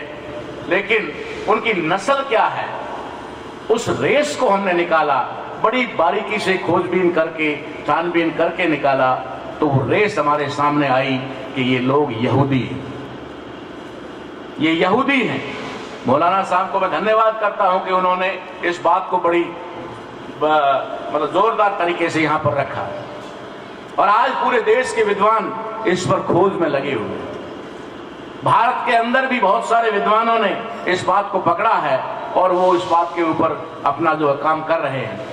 तो साथियों, ये जो रेस है, हमारे लोग आरएसएस को स्वयंसेवक संघ मान करके खुश हो जाते हैं। ये तो राष्ट्रीय स्वयंसेवक संघ है और इसमें सेवा करने में क्या बुराई है, लेकिन उनको इसका ओरिजिनल नाम पता नहीं है। ये राष्ट्रीय स्वयंसेवक नहीं है, इसका फुल फॉर्म है racial social system. Racial social system ये बदला हुआ नाम है, जो वास्तव में उसका ओरिजिनल नाम है वो है वर्ण व्यवस्था, वर्ण आधारित सामाजिक व्यवस्था। जो वर्ण आधारित सामाजिक व्यवस्था है उसमें ब्राह्मण, क्षत्रिय, वैश्य और शूद्र है, और शूद्रों के अंदर 6000 से ज्यादा जातियां, और उन जातियों में क्रमिक असमानता है। ये एक सिस्टम है, ये एक व्यवस्था है। अगर वो लोग खुल करके कहते, अपना संघ बनाकर ये कहते कि ये नस्ल आधारित सामाजिक व्यवस्था बनाने वाला संघ है, रेशियल सोशल सिस्टम है, तो हमारे लोग लाठी उठाकर उसके साथ में नहीं खड़े होते। इसलिए हमारे लोगों को बेवकूफ बनाने के लिए उन्होंने क्या किया, उन्होंने इसका नाम बदल करके या फिर षड्यंत्र पूर्वक नाम रखा राष्ट्रीय स्वयंसेवक संघ। ये नस्ल का मामला है, ये रेस का मामला है। और रेस में भी बहुत सारी रेस है दुनिया के अंदर, मानव में भी, जानवरों में भी, पक्षियों में भी, हर जगह पर, सांपों में भी, सब जगह नस्ल है। वैसे ही मानव में भी नस्ल है, बहुत सारी नस्लें हैं जिनके बारे में आप सभी लोग जानते होंगे। उन नस्लों में एक नस्ल है यहूदी, जिसके बारे में हमने बहुत बारीकी से अध्ययन किया तो ये बात सामने आई कि जो यहूदी है, ये लोग जहां भी जाते हैं तबाही और बर्बादी के अलावा कुछ नहीं करते। तबाही और बर्बादी के अलावा कुछ नहीं करते। हमने रिसर्च किया कि ऐसी क्या मजबूरी है कि उनके अंदर मानवता जागती ही नहीं है, कभी इंसानियत नाम उनके अंदर आती ही नहीं है, और हर जगह तबाही और बर्बादी करते हैं। तो आखिर कारण क्या है? हमने उस कारण तक पहुंचा।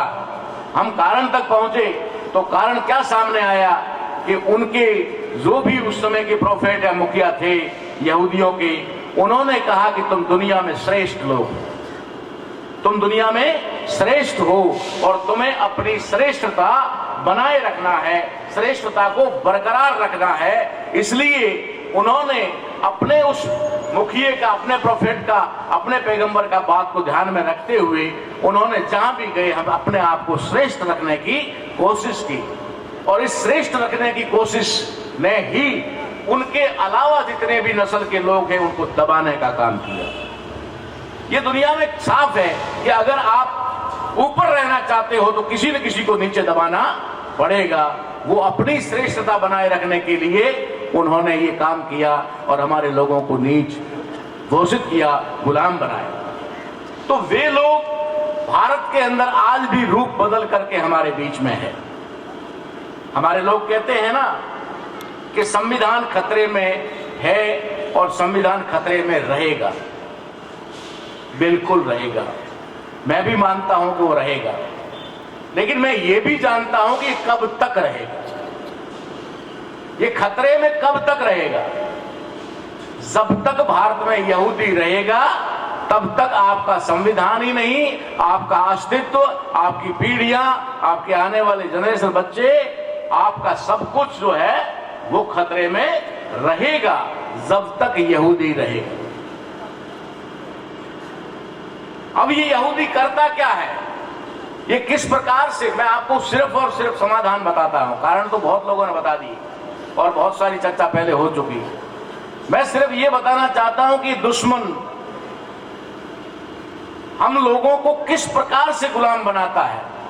हमने रियल इसका आंकड़ा निकाला तो ये भारत के अंदर जो रियल में यहूदी है, नस्ल से यहूदी है, ब्लड से, उनकी संख्या पूरा 1% नहीं है।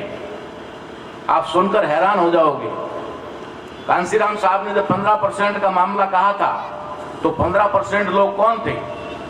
15% उन लोगों को गिना गया था जो मंडल आयोग की लिस्ट में नहीं थे, लेकिन बाद में बहुत सारे लोगों को रिजर्वेशन में, ओबीसी में शामिल कर दिया गया।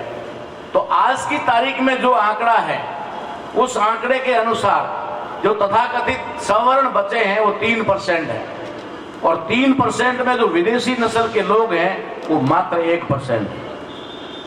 लेकिन ये 1% लोग इन 99% लोगों को कैसे गुलाम बनाकर रखते हैं।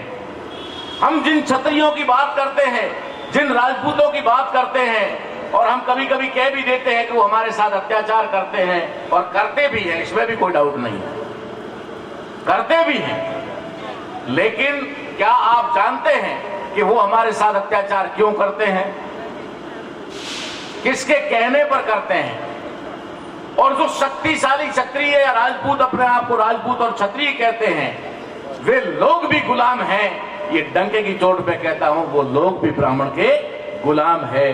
ब्राह्मण के आगे उसका भी कोई अस्तित्व नहीं है, ब्राह्मण के आगे उसकी भी कोई चलती नहीं है। तो इस प्रकार से जो 1% लोग हैं वो हमें कैसे गुलाम बना सकते हैं, ये बात आपको समझनी होगी, तब जाकर के हम ये लड़ाई सफल कर पाएंगे। उनका सबसे बड़ा 2 हथियार है, 2 हथियार मात्र, और उस 2 हथियार के आधार पर वो 1% लोग, हम 99% लोगों को पराजित कर देते हैं, गुलाम बना देते हैं, और लाचार और मोहताज और मांगने की लाइन में खड़ा कर देते हैं। वो हथियार क्या है? पहला हथियार है उनका घुसपैठ, जिसे आज दिन तक हमारे लोग नहीं समझ पाए। बहुत बिरले लोगों ने समझा है इसको, और जो समझा है जिन्होंने, वो मारे गए हैं। तो इस प्रकार से उन्होंने जो अपना हथियार बनाया, वो हथियार, पहला हथियार है घुसपैठ।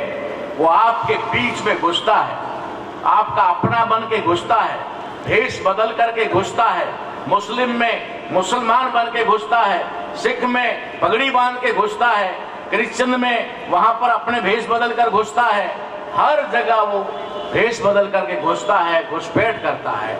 ये उसका पहला हथियार है, ये उसका पहला दांवपेच है। उसके बाद में दूसरा हथियार क्या है? दूसरा हथियार है जब वो घुसपैठ कर लेता है तो फिर वो बांटने का काम करता है, विभाजन का काम करता है, तोड़ने का काम करता है और हम आसानी से टूट जाते हैं। इसलिए साथियों, ये जो यहूदी है जिसको हम लोग कह रहे हैं, जो टॉप लेवल पे, जो सत्ता में, जो मीडिया पर, जो इंडस्ट्रीज में, वहां पर जो छाए हुए हैं, अपने गली मोहल्ले वाले की बात नहीं कर रहा मैं, वो तो हमारे अंदर से ही उनकी शाखाओं का विभाजन है। लेकिन जो लोग टॉप लेवल पे सत्ता को प्रभावित करते हैं, जो लोग पूरी न्यायपालिका को प्रभावित करते हैं, जो लोग मीडिया को प्रभावित करते हैं, पूरे अर्थतंत्र को प्रभावित करते हैं, वे लोग 1% लोग यहूदी, जिनको हम आज ब्राह्मण के रूप में जानते हैं, ब्राह्मण, जिसको ब्राह्मण कहा जाता है, उसी को, वही यहूदी है। तो साथियों, हम लोगों ने इसका ध्यान दिया कि आखिर में ये लोग किस प्रकार से हमें तोड़ते हैं। सामाजिक संगठन हमारी समस्या नहीं है। सामाजिक संगठन जितने ज्यादा होंगे इतनी ही जागृति आएगी, इसमें कोई डाउट नहीं है। और कभी भी सामाजिक संगठनों को कोसने की आवश्यकता नहीं है, क्योंकि ये स्कूल है, ये हाई स्कूल है, ये कॉलेज है और ये यूनिवर्सिटी है। ये जितने ज्यादा खुलेंगे इतना ही ज्यादा जागृति का काम होगा। लेकिन हमारी सबसे बड़ी समस्या क्या है, वो हम नहीं जान पाए। हम नहीं जान पाए। वो समस्या है हमारा राजनीतिक विभाजन। राजनीतिक विभाजन, ये हमारी समस्या है। और उसका कारण क्या है? राजनीति, एक बात होती है राजनीति को प्रभावित करना, दूसरी बात होती है राजनीति से प्रभावित होना। दो बातें हैं। हमारे समाज के लोग दोनों ही बातों को नहीं समझ पाते। जो राजनीति में भाग लेते हैं या राजनीति करने का दावा करते हैं, मैं तो हमेशा कहता हूं कि हमारे लोग राजनीति नहीं करते, राजनीति हमारे लोगों के साथ होती है। हमारे लोगों के साथ राजनीति होती है, हमारे लोग राजनीति नहीं कर सकते। इसलिए राजनीति को प्रभावित करना एक चीज है और राजनीति से प्रभावित होना दो चीज है। साहब कांशीराम पहले व्यक्ति हुए बाबा साहब अंबेडकर के बाद इस देश के अंदर जिन्होंने राजनीति को प्रभावित किया, जिन्होंने राजनीति को प्रभावित किया। लेकिन साहब कांशीराम साहब पहले भी और आखिरी भी, अब तक कोई ऐसा देश में पैदा नहीं हुआ जो राजनीति को प्रभावित कर सके। राजनीति से प्रभावित होने वालों की संख्या बहुत है, लेकिन राजनीति को प्रभावित करने वाले नहीं। इसलिए जो राजनीति से प्रभावित होते हैं वो राजनीति के शिकार हो जाते हैं, और जब राजनीति के शिकार हो जाते हैं तो फिर हम लोग सत्ता में नहीं पहुंच पाते। सत्ता में नहीं पहुंच पाते। सबसे बड़ा कारण ये है, इस कारण को लोगों ने ध्यान से नहीं देखा। हमारे पुरखों ने हमें एक दिशा दी, एक रास्ता दिया, वामसेप के रूप में सामाजिक रास्ता दिया, सामाजिक जागृति का, और साहब कांशीराम ने हमको राजनीतिक प्लेटफॉर्म दिया। लेकिन हुआ क्या? हमारे लोगों ने थोड़ी सी नाराजगी की वजह से या थोड़े से कारण को न समझते हुए अपने नए नए घर, नई नई झोंपड़ियां बनाना शुरू कर दिया। और आज वो उनका महल कहीं न कहीं किसी न किसी प्रकार से दुश्मनों के नियंत्रण में आ गया, क्योंकि हमने उस महल को बचाने का काम नहीं किया, हमने नई नई झोंपड़ियां बनाने का काम किया। आज भी हमारे समाज के अंदर राजनीतिक दलों का जो क्या कहते हैं पंजीयन, राजनीतिक पार्टियों का पंजीयन का काम बड़ी तेजी से चल रहा है। उन लोगों को पता नहीं है कि हम विभाजित हो रहे हैं। हमारा दुश्मन अंदर घुसपैठ करता है, घुसपैठ करके कहता है अरे आपसे बढ़कर तो कोई नेता हो ही नहीं सकता। अगर आप पार्टी बना देते हैं तो पूरे लोग आपके साथ आ जाएंगे।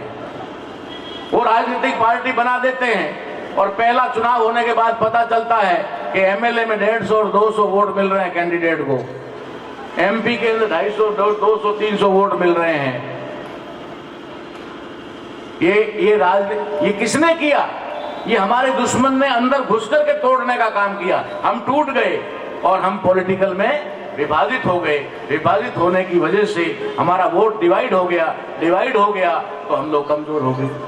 क्योंकि लोकतंत्र के अंदर सबसे बड़ी ताकत है वो वोट है। वोट जिसके पास ज्यादा है वही सत्ता में पहुंचेगा। हमारे वोट डिवाइड हो जाते हैं 1000, 500, 2000, 3000 में हम बंट जाते हैं, तो फिर हम लोग सत्ता में कैसे जाएंगे? ये संविधान को बचाने मात्र का काम या बचाना चाहिए ऐसा कहने से नहीं बचेगा। इसको लागू करवाना है तो लागू करवाने के लिए कोई मांग करने से नहीं होगा, क्योंकि सदियों से हम उन लोगों से मांग रहे हैं और उन लोगों ने कभी हमें अपना हक नहीं दिया है और वो देंगे भी नहीं, कभी देने वाले नहीं हैं। ये मान के चलिए आप। इसलिए हमें क्या करना होगा, हमें इस संविधान को बचाना कैसे होगा? अगर हम इस लड़ाई को अगर जीतना चाहते हैं तो हमें करना क्या होगा, इस बात की समझ हमारे अंदर होनी चाहिए। हम संविधान बचाने की और लागू करवाने की बात करते हैं तो सबसे पहला काम हमारा होना चाहिए संविधान विरोधी ताकतों को सत्ता से बाहर करना। आखिर वो कर क्या रहे हैं? सत्ता में बैठ के ही तो कर रहे हैं ना। सत्ता का पावर, उनके पावर का इस्तेमाल करके हमारे संविधान की धज्जियां उड़ा रहे हैं ना। तो पहला काम होगा कि अगर संविधान बचाना है तो संविधान विरोधी ताकतों को वहां से खदेड़ना होगा, बाहर करना होगा। अगर हमें उनको बाहर करना है तो बाहर करने के लिए क्या करना होगा? इस देश में जब लोकतंत्र लागू हुआ, इस देश के अंदर जब वोटों का मामला आया और प्रत्येक व्यक्ति को वोट देने का अधिकार मिला, उस समय ये लोग विरोध में थे, ये नहीं चाहते थे कि प्रत्येक व्यक्ति को वोट का अधिकार मिले, लेकिन फिर भी मिल गया। जब ये वोट का अधिकार मिल गया तब उन्होंने सोचा कि अगर वोट का अधिकार इनके पास रहेगा तो हम कभी भी सत्ता में नहीं जा सकते। षड्यंत्र पूर्वक हम भले ही तथाकथित आजादी के नाम पर सत्ता में आ गए हैं, लेकिन भविष्य में ये सत्ता हमारे हाथ से जा सकती है और जाएगी। ये बात वो अच्छी तरह जानते थे। हम लोग क्या करते हैं, हम लोग जो बात हो जाती है उस पर चर्चा करते हैं। जो बात बीत गई, जो घटना घट गई, हम उस पर चर्चा करते हैं। हमारा दुश्मन आगे के बारे में सोचकर करता है कि आगे क्या हो सकता है और उसका बंदोबस्त कैसे किया जाए। अभी बात चल रही थी ईवीएम की, क्योंकि वे लोग पूरी तरह से साफ हो गया है कि आज वो सत्ता में अगर जा रहे हैं तो सिर्फ और सिर्फ ईवीएम की वजह से जा रहे हैं, या कहीं पर भी किंतु परंतु नहीं है, जरा सा भी नहीं। अगर आप ऐसा समझते हैं तो मैं आपको समझा देना चाहता हूं कि हमें बेवकूफ कैसे बनाते हैं। बेवकूफ ऐसे बनाते हैं कि कांग्रेस के जमाने में 2 बार मनमोहन सिंह प्रधानमंत्री बने, 10 साल तक राज में रहे ईवीएम मशीन की बदौलत। तब लोगों को ईवीएम के अंदर घोटाले का अता पता भी नहीं था। ये तो हमने पहली बार 2008 में इसको सामने लाया कि ईवीएम में भी गड़बड़ हो सकता है, जब ये नरेंद्र मोदी तीसरी बार मुख्यमंत्री बने गुजरात में, तब हमें पता चला कि कैसे हो रहा है। अब ये ईवीएम मशीन कांग्रेस 10 साल तक सरकार बनाकर रखती है ईवीएम की वजह से। हम उस कांग्रेस से उम्मीद करते हैं कि ये ईवीएम का विरोध करे। हम कितने भोले हैं, हम कितने नादान हैं। हम उनसे उम्मीद करते हैं कि ये लोग ईवीएम का विरोध करें। क्यों करेंगे भाई?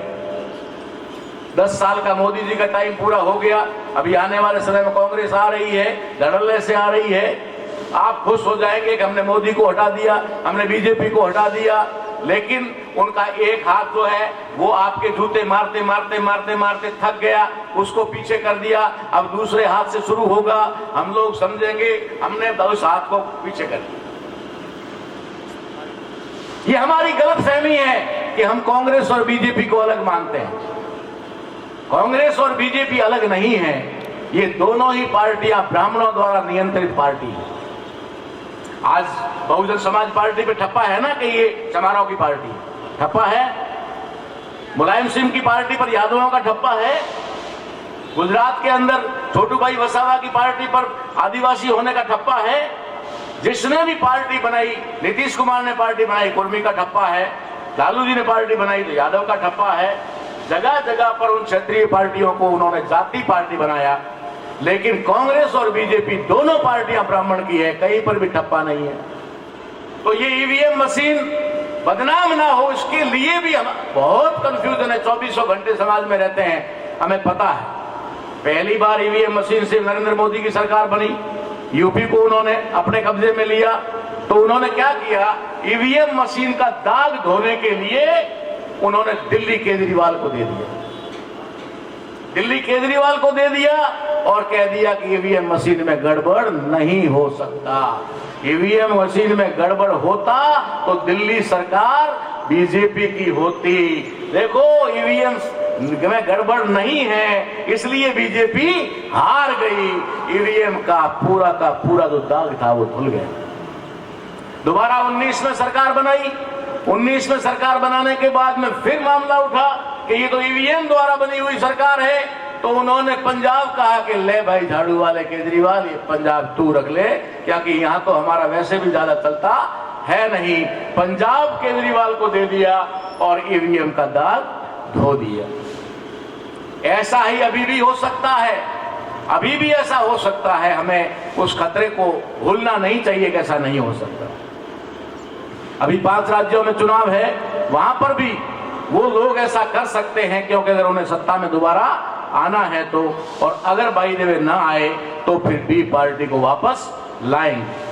लेकिन इस देश के अंदर हमारे लोग, पढ़े लिखे लोग, विद्वान लोग, राजनीतिक चेतना रखने वाले लोग, सारे के सारे लोग जो है अपने आप को बुद्धिमान और बुद्धिजीवी कहने वाले, वो लोग सत्ता परिवर्तन करके खुश हो जाते हैं। सत्ता परिवर्तन करके खुश हो जाते हैं। हमने बीजेपी को हटा दिया तो आई तो कांग्रेस, हमने कांग्रेस को हटा दिया आई तो बीजेपी। हम लोग सत्ता परिवर्तन करते हैं और खुश हो जाते हैं। सत्ता परिवर्तन होने से हमारी समस्या का समाधान नहीं है, क्योंकि सत्ता परिवर्तन हो जाता है लेकिन नीतियों का परिवर्तन नहीं होता। नीति वो की वो है, कब्जा उन्हीं यहूदियों का है, यहूदी फिर से सत्ता में आते हैं। हमारे जितने राजनीतिक दल हैं, क्षेत्रीय दल हैं, उन सभी के अंदर सब जगह उनके सलाहकार और उनके प्रवक्ता ब्राह्मण हैं। सलाहकार और प्रवक्ता सारे ब्राह्मण हैं। वो राष्ट्रीय अध्यक्ष जो बने हुए हैं ना, उनको कितने बजे घर से निकलना है, कितने बजे फॉर्म भरने जाना है, कितने बजे मीटिंग में जाना है, इसका मुहूर्त देख करके वो बताते हैं कि अब शुभ है, अब अशुभ है। इतनी गुलामी हमारे राष्ट्रीय अध्यक्षों की है, तो हम कैसे कह सकते हैं कि वो स्वतंत्र पक्ष है? वो स्वतंत्र पक्ष नहीं है, वे भी गुलाम है। वहां भी उन्होंने उनको गुलाम बना करके रखा हुआ है। तो साथियों, सत्ता परिवर्तन का मतलब होना चाहिए वहां से यहूदी को बाहर करना, यहूदियों को सत्ता से बाहर करना, और इस देश के इंडिजीनियस पीपल यानी कि जो इस देश की मूल निवासी पार्टियां हैं उनको सत्ता में लाना। और उसका तरीका हमारे पास है, जिसे हम 26 नवंबर को जोधपुर में डिक्लेयर करेंगे। उसके बाद बताएंगे लोगों को कि आगे करना क्या है। लेकिन फिलहाल बात इतनी है कि अगर संविधान को बचाना है, अगर अपने मूल अधिकारों को बचाना है, तो हम लोगों को उन्हें सत्ता से उखाड़ फेंकना होगा। ये पहला प्रोग्राम हमारा होना चाहिए। कैसे सत्ता से उखाड़ कर फेंका जाएगा, ये हम अपना अगले प्रोग्राम में आपको देंगे। हम लोग ये नहीं कहते हैं कि हम ताकतवर हैं, हम ये नहीं कहते हैं कि राष्ट्रीय मूल निवासी संघ जो है यही एक मात्र संगठन है, ऐसा नहीं है। हमसे भी बहुत बड़े बड़े संगठन है। हमारे संगठन की तरफ देखने की आवश्यकता नहीं है, हमारे संगठन को कोई ज्यादा देखने की जरूरत नहीं है। हमारे उद्देश्य को देखो कि हम उद्देश्य क्या लेकर चल रहे हैं। हम उद्देश्य को लेकर चल रहे हैं, उद्देश्य हमारे लिए महत्वपूर्ण है। तो उद्देश्य अगर संविधान को बचाना और उसे मूल रूप से लागू करवाना है, तो संविधान विरोधी ताकतों को नंगा करना होगा, लोगों के सामने उसे एक्सपोज करना होगा। और इसके लिए जो मैंने 2 दुश्मन के हथियार बताए, उसके सामने लड़ने के हमारे 2 हथियार हैं। हमारे भी 2 हथियार है, मगर हमने कभी उनको, जब दुश्मन को ही नहीं पहचाना, जब हमने दुश्मन को दुश्मन ही नहीं माना, तो उनके दाव पेच और उनके हथियारों को नहीं जाना, तो हमारे हथियार कहां से आए? दुश्मन के 2 हथियार घुसपैठ और विभाजन, और हमारे 2 हथियार उसको काटने के, उसको जो है कमजोर करने के हमारे दो हथियार। पहला हथियार है दुश्मन को पहचान लो, दुश्मन को आइडेंटिफाई कर लो। पहला दुश्मन को पहचान लो, और दूसरा हथियार हमारा क्या है? उस दुश्मन को मान सम्मान, दान और मतदान देना बंद कर दो।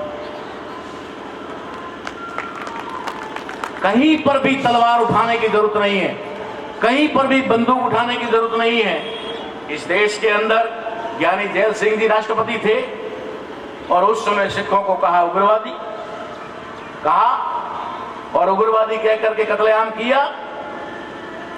इस देश के अंदर अब्दुल कलाम थे राष्ट्रपति, उस समय इस देश के मुसलमानों को आतंकवादी कहा, कहकर के मारा, कुचला। इस देश के अंदर रामनाथ कोविंद एससी के राष्ट्रपति थे, और शेड्यूल कास्ट के साथ क्या हुआ मुझे बताने की जरूरत नहीं है, आप अच्छी तरह जानते हैं। और आज हमारी बहन आदिवासी के नाम पर राष्ट्रपति है, प्रेसिडेंट ऑफ इंडिया है, तो मणिपुर हो रहा है, आप देख सकते हो।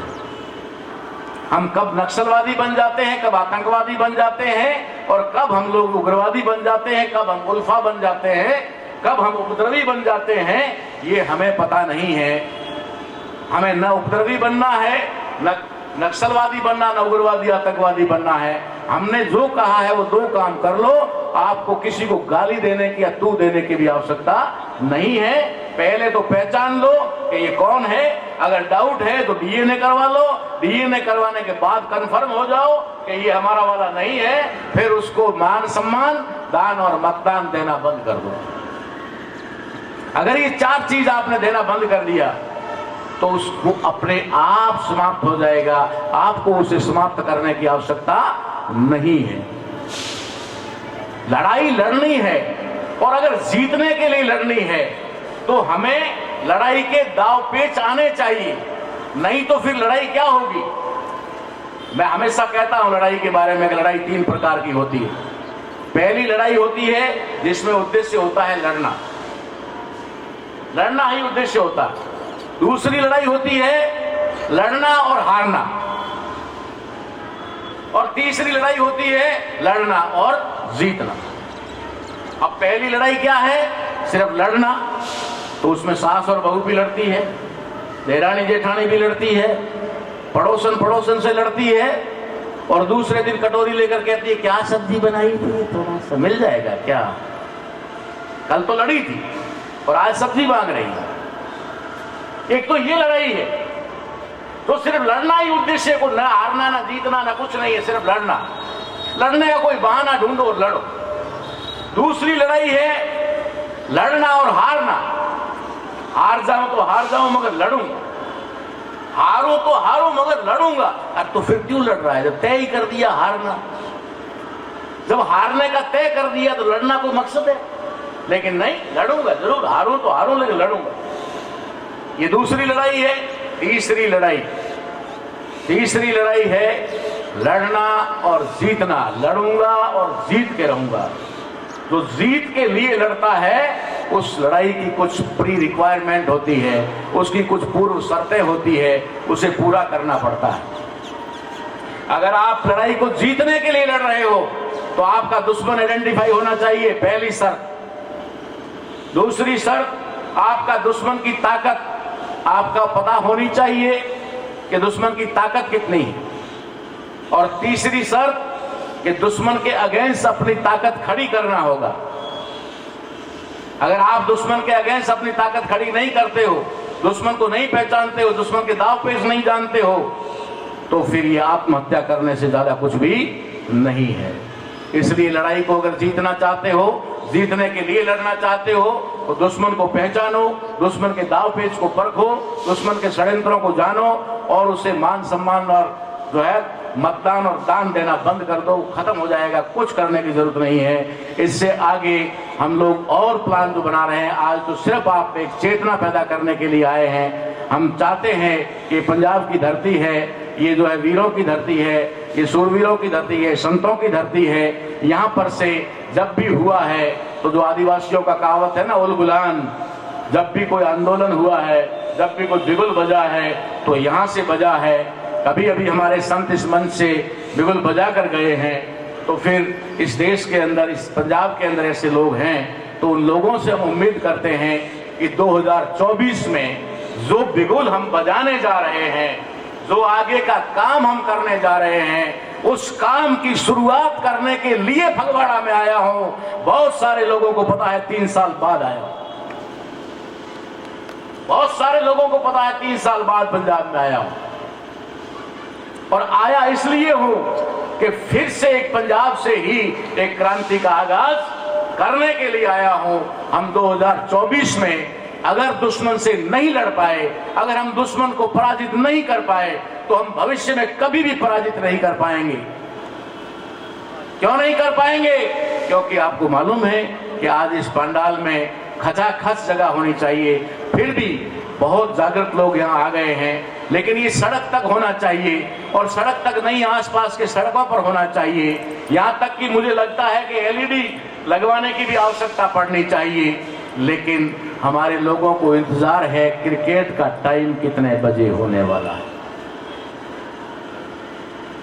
हमारे लोग इंतजार में बैठे हैं 2 कब बजे और मैच कब स्टार्ट हो, वो टीवी के सामने बैठे हुए हैं। उनको इस क्रांति से कोई लेना देना नहीं है, उनको अपने भविष्य के बारे में कोई पता नहीं है, क्योंकि वो आने वाले खतरों से वाकिफ नहीं है। आने वाला जो खतरा है उससे वाकिफ नहीं है, उनका उसको पता नहीं है, उनको जगाना होगा। आप सभी लोग आप यहाँ आए, आपके बच्चे अगर घर पे हैं, कहीं मैदान में अगर बल्ला लेकर खेल रहे हैं, कहीं टीवी देख रहे हैं, तो उनको जाकर जगा देना कि अब आगाज पंजाब से हो गया है और 2024 में एक बहुत बड़ी लड़ाई लड़ी जाएगी, और लड़ी ही नहीं जाएगी, जीती जाएगी। अगर जीतेगा तो समाज जीतेगा और हारेंगे तो हम हारेंगे। जीतेगा तो समाज जीतेगा और हारेंगे तो हम हारेंगे, क्योंकि हमारा समाज हमारे साथ नहीं होगा तो लड़ाई जीतना संभव नहीं है। हम लोग ऐसा नहीं कहते हैं, संगठनों की बात करें तो आज हमारा समाज संगठनों में भी विभाजित है, लेकिन अगर 2024 में अगर ऐसी आवश्यकता हुई कि तमाम संगठन, राष्ट्रीय मूल निवासी संघ और मूल भारतीय चिंतन संघ, क्या फर्क है बताइए? क्या फर्क है बताओ? मूल भारतीय इंग्लिश में इंडिजीनियस, मूल निवासी इंडिजीनियस, आदिवासी इंडिजीनियस। जब ये इंडिजीनियस, जब हम इंडिजीनियस, तो फिर हम अलग कैसे? अलग हमारी लेटर हेड हो सकती है, अलग हमारा रजिस्ट्रेशन हो सकता है, अलग हमारा बैंक अकाउंट हो सकता है, हमारा उद्देश्य अलग नहीं हो सकता, हमारा उद्देश्य अलग नहीं हो सकता। और उस कॉमन उद्देश्य के लिए अगर कहीं संगठनों की कुर्बानी भी देनी पड़ेगी, हम अपनी कुर्बानी के लिए तैयार हैं, लेकिन अगर संगठनों की भी कुर्बानी देनी पड़ी और 2024 में सभी संगठन कहते हैं कि हम सब अपना अस्तित्व खत्म करके एक जगह आना चाहते हैं, लेकिन पहले शुरुआत कौन करे? तो पहली शुरुआत हम करेंगे, हमारे संगठन को हम विड्रॉ करेंगे और समाज के साथ खड़े हो जाएंगे। ये ऐलान करने के लिए आए, भाषण देने नहीं आए, आप लोगों का समय बर्बाद करने नहीं आए हैं, तो कुछ संदेश लेकर आए हैं, और ये संदेश 2024 के लिए लेकर आए हैं। हम सभी संगठनों को अपने अपने वजूद, अपने अपने अस्तित्व, अपने अपने व्यक्तिगत ईगो और अपने अपने आपसी मतभेदों को भुला करके एक इंडिजीनियस पीपल बनके, भारत के मूल निवासी बन करके हम लोगों को ये लड़ाई लड़नी होगी और दुश्मन का पहचान करके दुश्मन का मुकाबला करना होगा। जिस पार्टी में भी ब्राह्मण हो उस पार्टी को वोट नहीं करेंगे, संकल्प ले लेंगे। जो पार्टी ब्राह्मणों की उसे तो बिल्कुल ही नहीं करेंगे, जो ब्राह्मण खड़ा होगा उसको वोट नहीं करेंगे। ये संकल्प हमें लेना होगा, ऐसा आप लोग करेंगे, इस उम्मीद के साथ आया हूं और ये उम्मीद आपसे लेकर जाना चाहता हूं। इसलिए आप इस मुहिम में साथ देंगे, इसके लिए आपसे मैं कभी करवाता नहीं हूं, लेकिन थोड़ा सा मेरा विश्वास मजबूत हो जाए, इसलिए आपसे कहूंगा कि हाथ खड़े कर इस मुहिम को साथ देने का संकल्प लें कि हम इस मुहिम को आगे बढ़ाएंगे। आपका बहुत बहुत शुक्रिया, बहुत बहुत धन्यवाद। ये जो लोग बैठे हुए हैं ये कोई संख्या नहीं है, ये लोग विद्वान लोग हैं। एक एक महापुरुष जो हमारे सामने बैठे हुए हैं, सैजल साहब जैसे, बेदी साहब जैसे, जिनके नाम मुझे पूरा लूंगा, समय निकल जाएगा। ऐसे लोग जो सम्मानीय हैं, जिनके कदमों में हमारा स्थान है, लेकिन आज वो सामने बैठ करके सुन रहे हैं, ये इनका बड़प्पन है। ये लोग नहीं है, इनके पीछे ऑर्गेनाइजेशन है, इनके पीछे बड़े बड़े थिंकर है, संगठन है। तो एक एक आदमी हजारों की तादाद को कंट्रोल करता है। ऐसे लोग अगर सही तरीके से दिशा में आ जाएंगे तो दुनिया की कोई ताकत हमें परास्त नहीं कर सकती, ऐसी उम्मीद करता हूं और अपनी वाणी को विराम देता हूं। जय मूल निवासी, जय भारत, जय संविधान, जय भीम। बहुत बहुत धन्यवाद जी। प्रोग्राम के लास्ट में खाना लगा हुआ है तो सारे साथी ने खाना भी खाना है। तो एक छोटी जी रस्म है, जिहड़े कि साडे गेस्ट आए हैं जां जिन्हां ने साडा सहयोग भी किया है, उन्होंने असीं कुछ सन्मान चंद देने हैं। तो मैं जिन्हां दे नाम बोलांगा तो मंच के सामने आ जाएंगे। जीता बोध जी भुल्लाराई तो उन्होंने भी सानू सहायता की है। जसवंत बॉबी जी के पिता जी लाडी जी, सब तो पहला मैं उन्होंने बेनती करांगा कि वो आके अपना सम्मान चन लैणगे।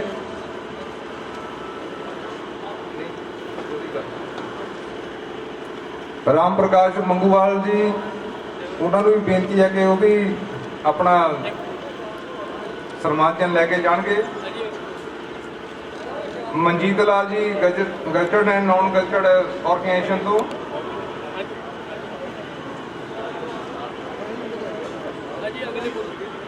जीता बो जी, जिथे मेरी आवाज सुनते हो प्लीज जल्दी आ जाओ। एडवोकेट अजय मित्तल जी मैं बेनती करांगा, वो भी मंच के नजदीक आउण। सोनी हिम्मतपुरा जी भी बेनती करांगा कि वो भी अपना बनता सम्मान लैके जान। राम प्रकाश मंगूवाल अंकल जी को बेनती करांगा कि पहला उन्होंने सम्मान किया जाए। सोनी हिम्मतपुरा जी,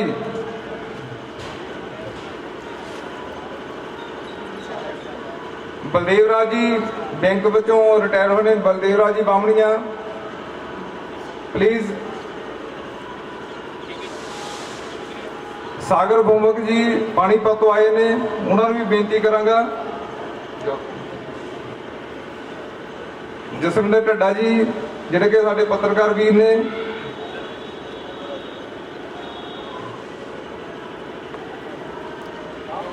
बलदेव राज जी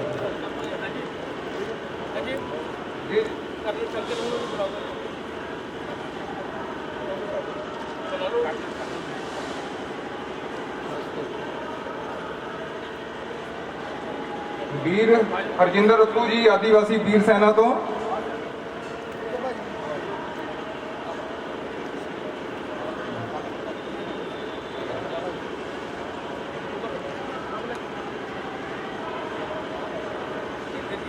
दीपा कलवंत कौर जी आजाद कला मंच तो।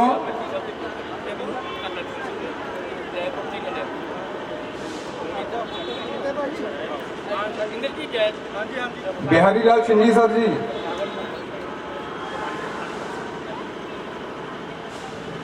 बिहारी लाल सर साडे बहुत ही रिस्पैक्टेड परसनैलिटी ने, अज समा नहीं दे पाए, उन्होंने तो सॉरी फील करते हैं।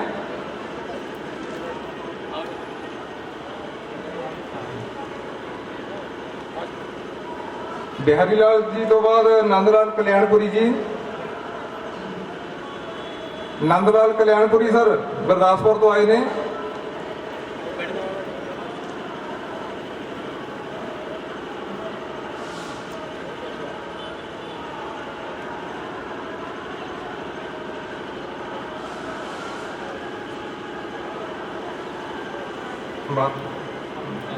बिहारी लाल सर,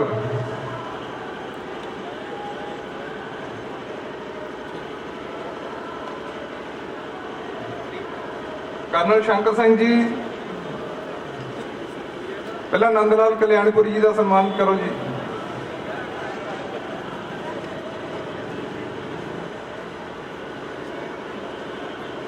कर्नल शंकर सिंह जी,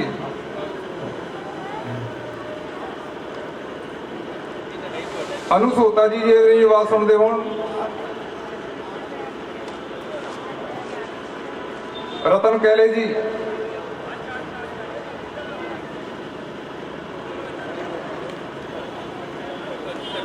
ਅਸ਼ੋਕ ਸੰਧੂ ਜੀ।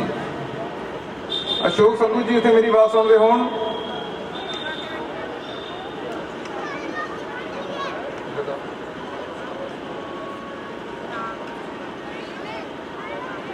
ਰਮੇਸ਼ ਕੌਰ ਜੀ। ਰਮੇਸ਼ ਕੌਰ ਜੀ ਇੱਥੇ ਮੇਰੀ ਆਵਾਜ਼ ਸੁਣਦੇ ਹੋਣ, ਪਲੀਜ਼ ਆਓ।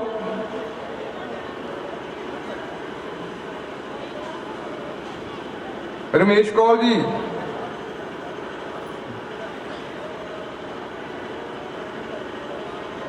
ਜਗਜੀਤ ਸਿੰਘ ਨਾਭਾ ਜੀ। Jagjit Singh ji.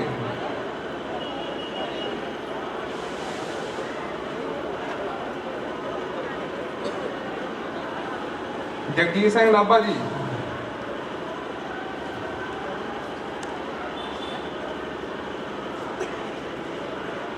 Doctor S L. Baidi sir. Baidi sir. S L. Baidi sir please.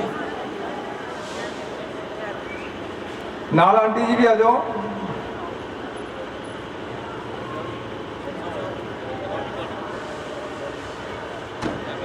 Daljit Singh advocate ji, DSP sir. Sorry sir, ਅੱਜ ਟਾਈਮ ਨਹੀਂ ਦੇ ਪਾਏ ਤੁਹਾਨੂੰ।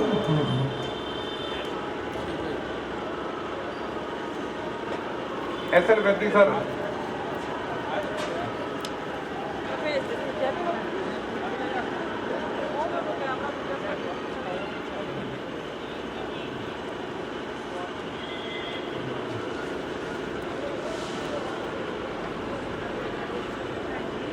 ਇਹਨਾਂ ਤੋਂ ਬਾਅਦ DSP retired Daljit Singh advocate sir.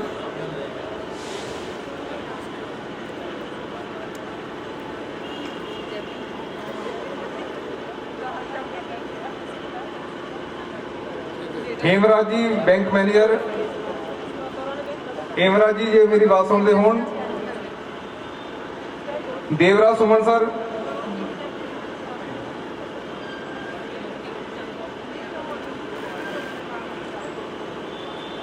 Hemraj sir.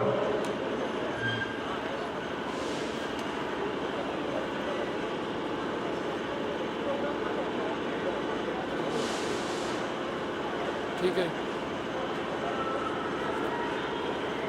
ਹੁਣ ਮੈਂ ਬੇਨਤੀ ਕਰਾਂਗਾ Inderjit Gajra sir.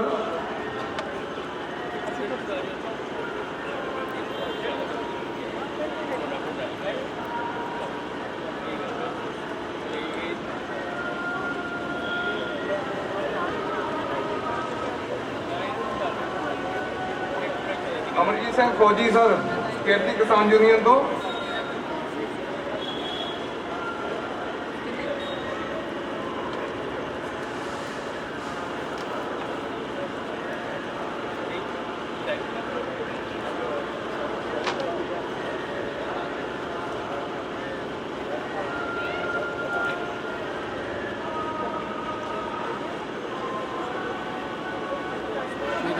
Principal Joginder Singh Balungarh sir.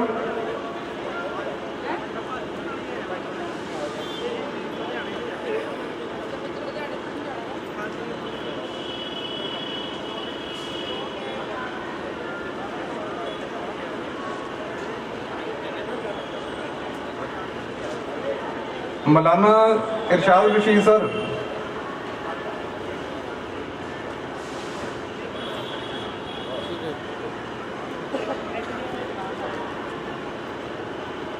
और लास्ट में मानयोग तारा मीना जी, साड़ी समूची टीम उन्होंने सम्मान करेगी। खाना लगा हुआ है, सारे साथी खाना खा के जाएंगे।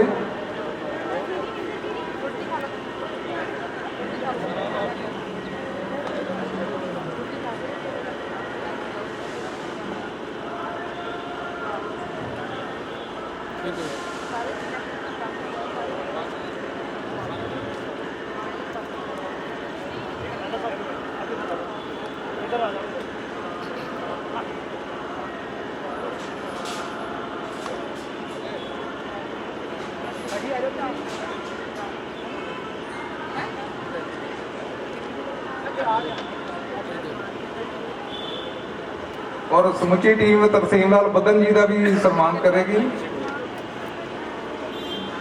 ਤਰਸੇਮ ਲਾਲ ਬੱਦਨ ਜੀ।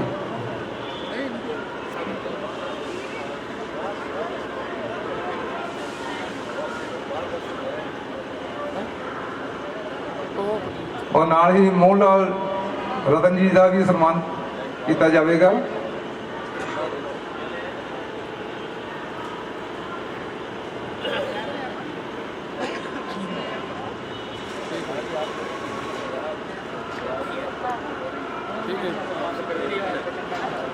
ਸਾਡੇ ਫੈਨ ਅੰਬੇਡਕਰ ਟੀਵੀ ਤੋਂ ਟੀਮ ਆਈ ਹੈ, ਉਹਨਾਂ ਨੂੰ ਬੇਨਤੀ ਕਰਾਂਗਾ ਕਿ ਉਹਨਾਂ ਨੂੰ ਵੀ ਸਨਮਾਨਿਤ ਕੀਤਾ ਜਾਵੇ।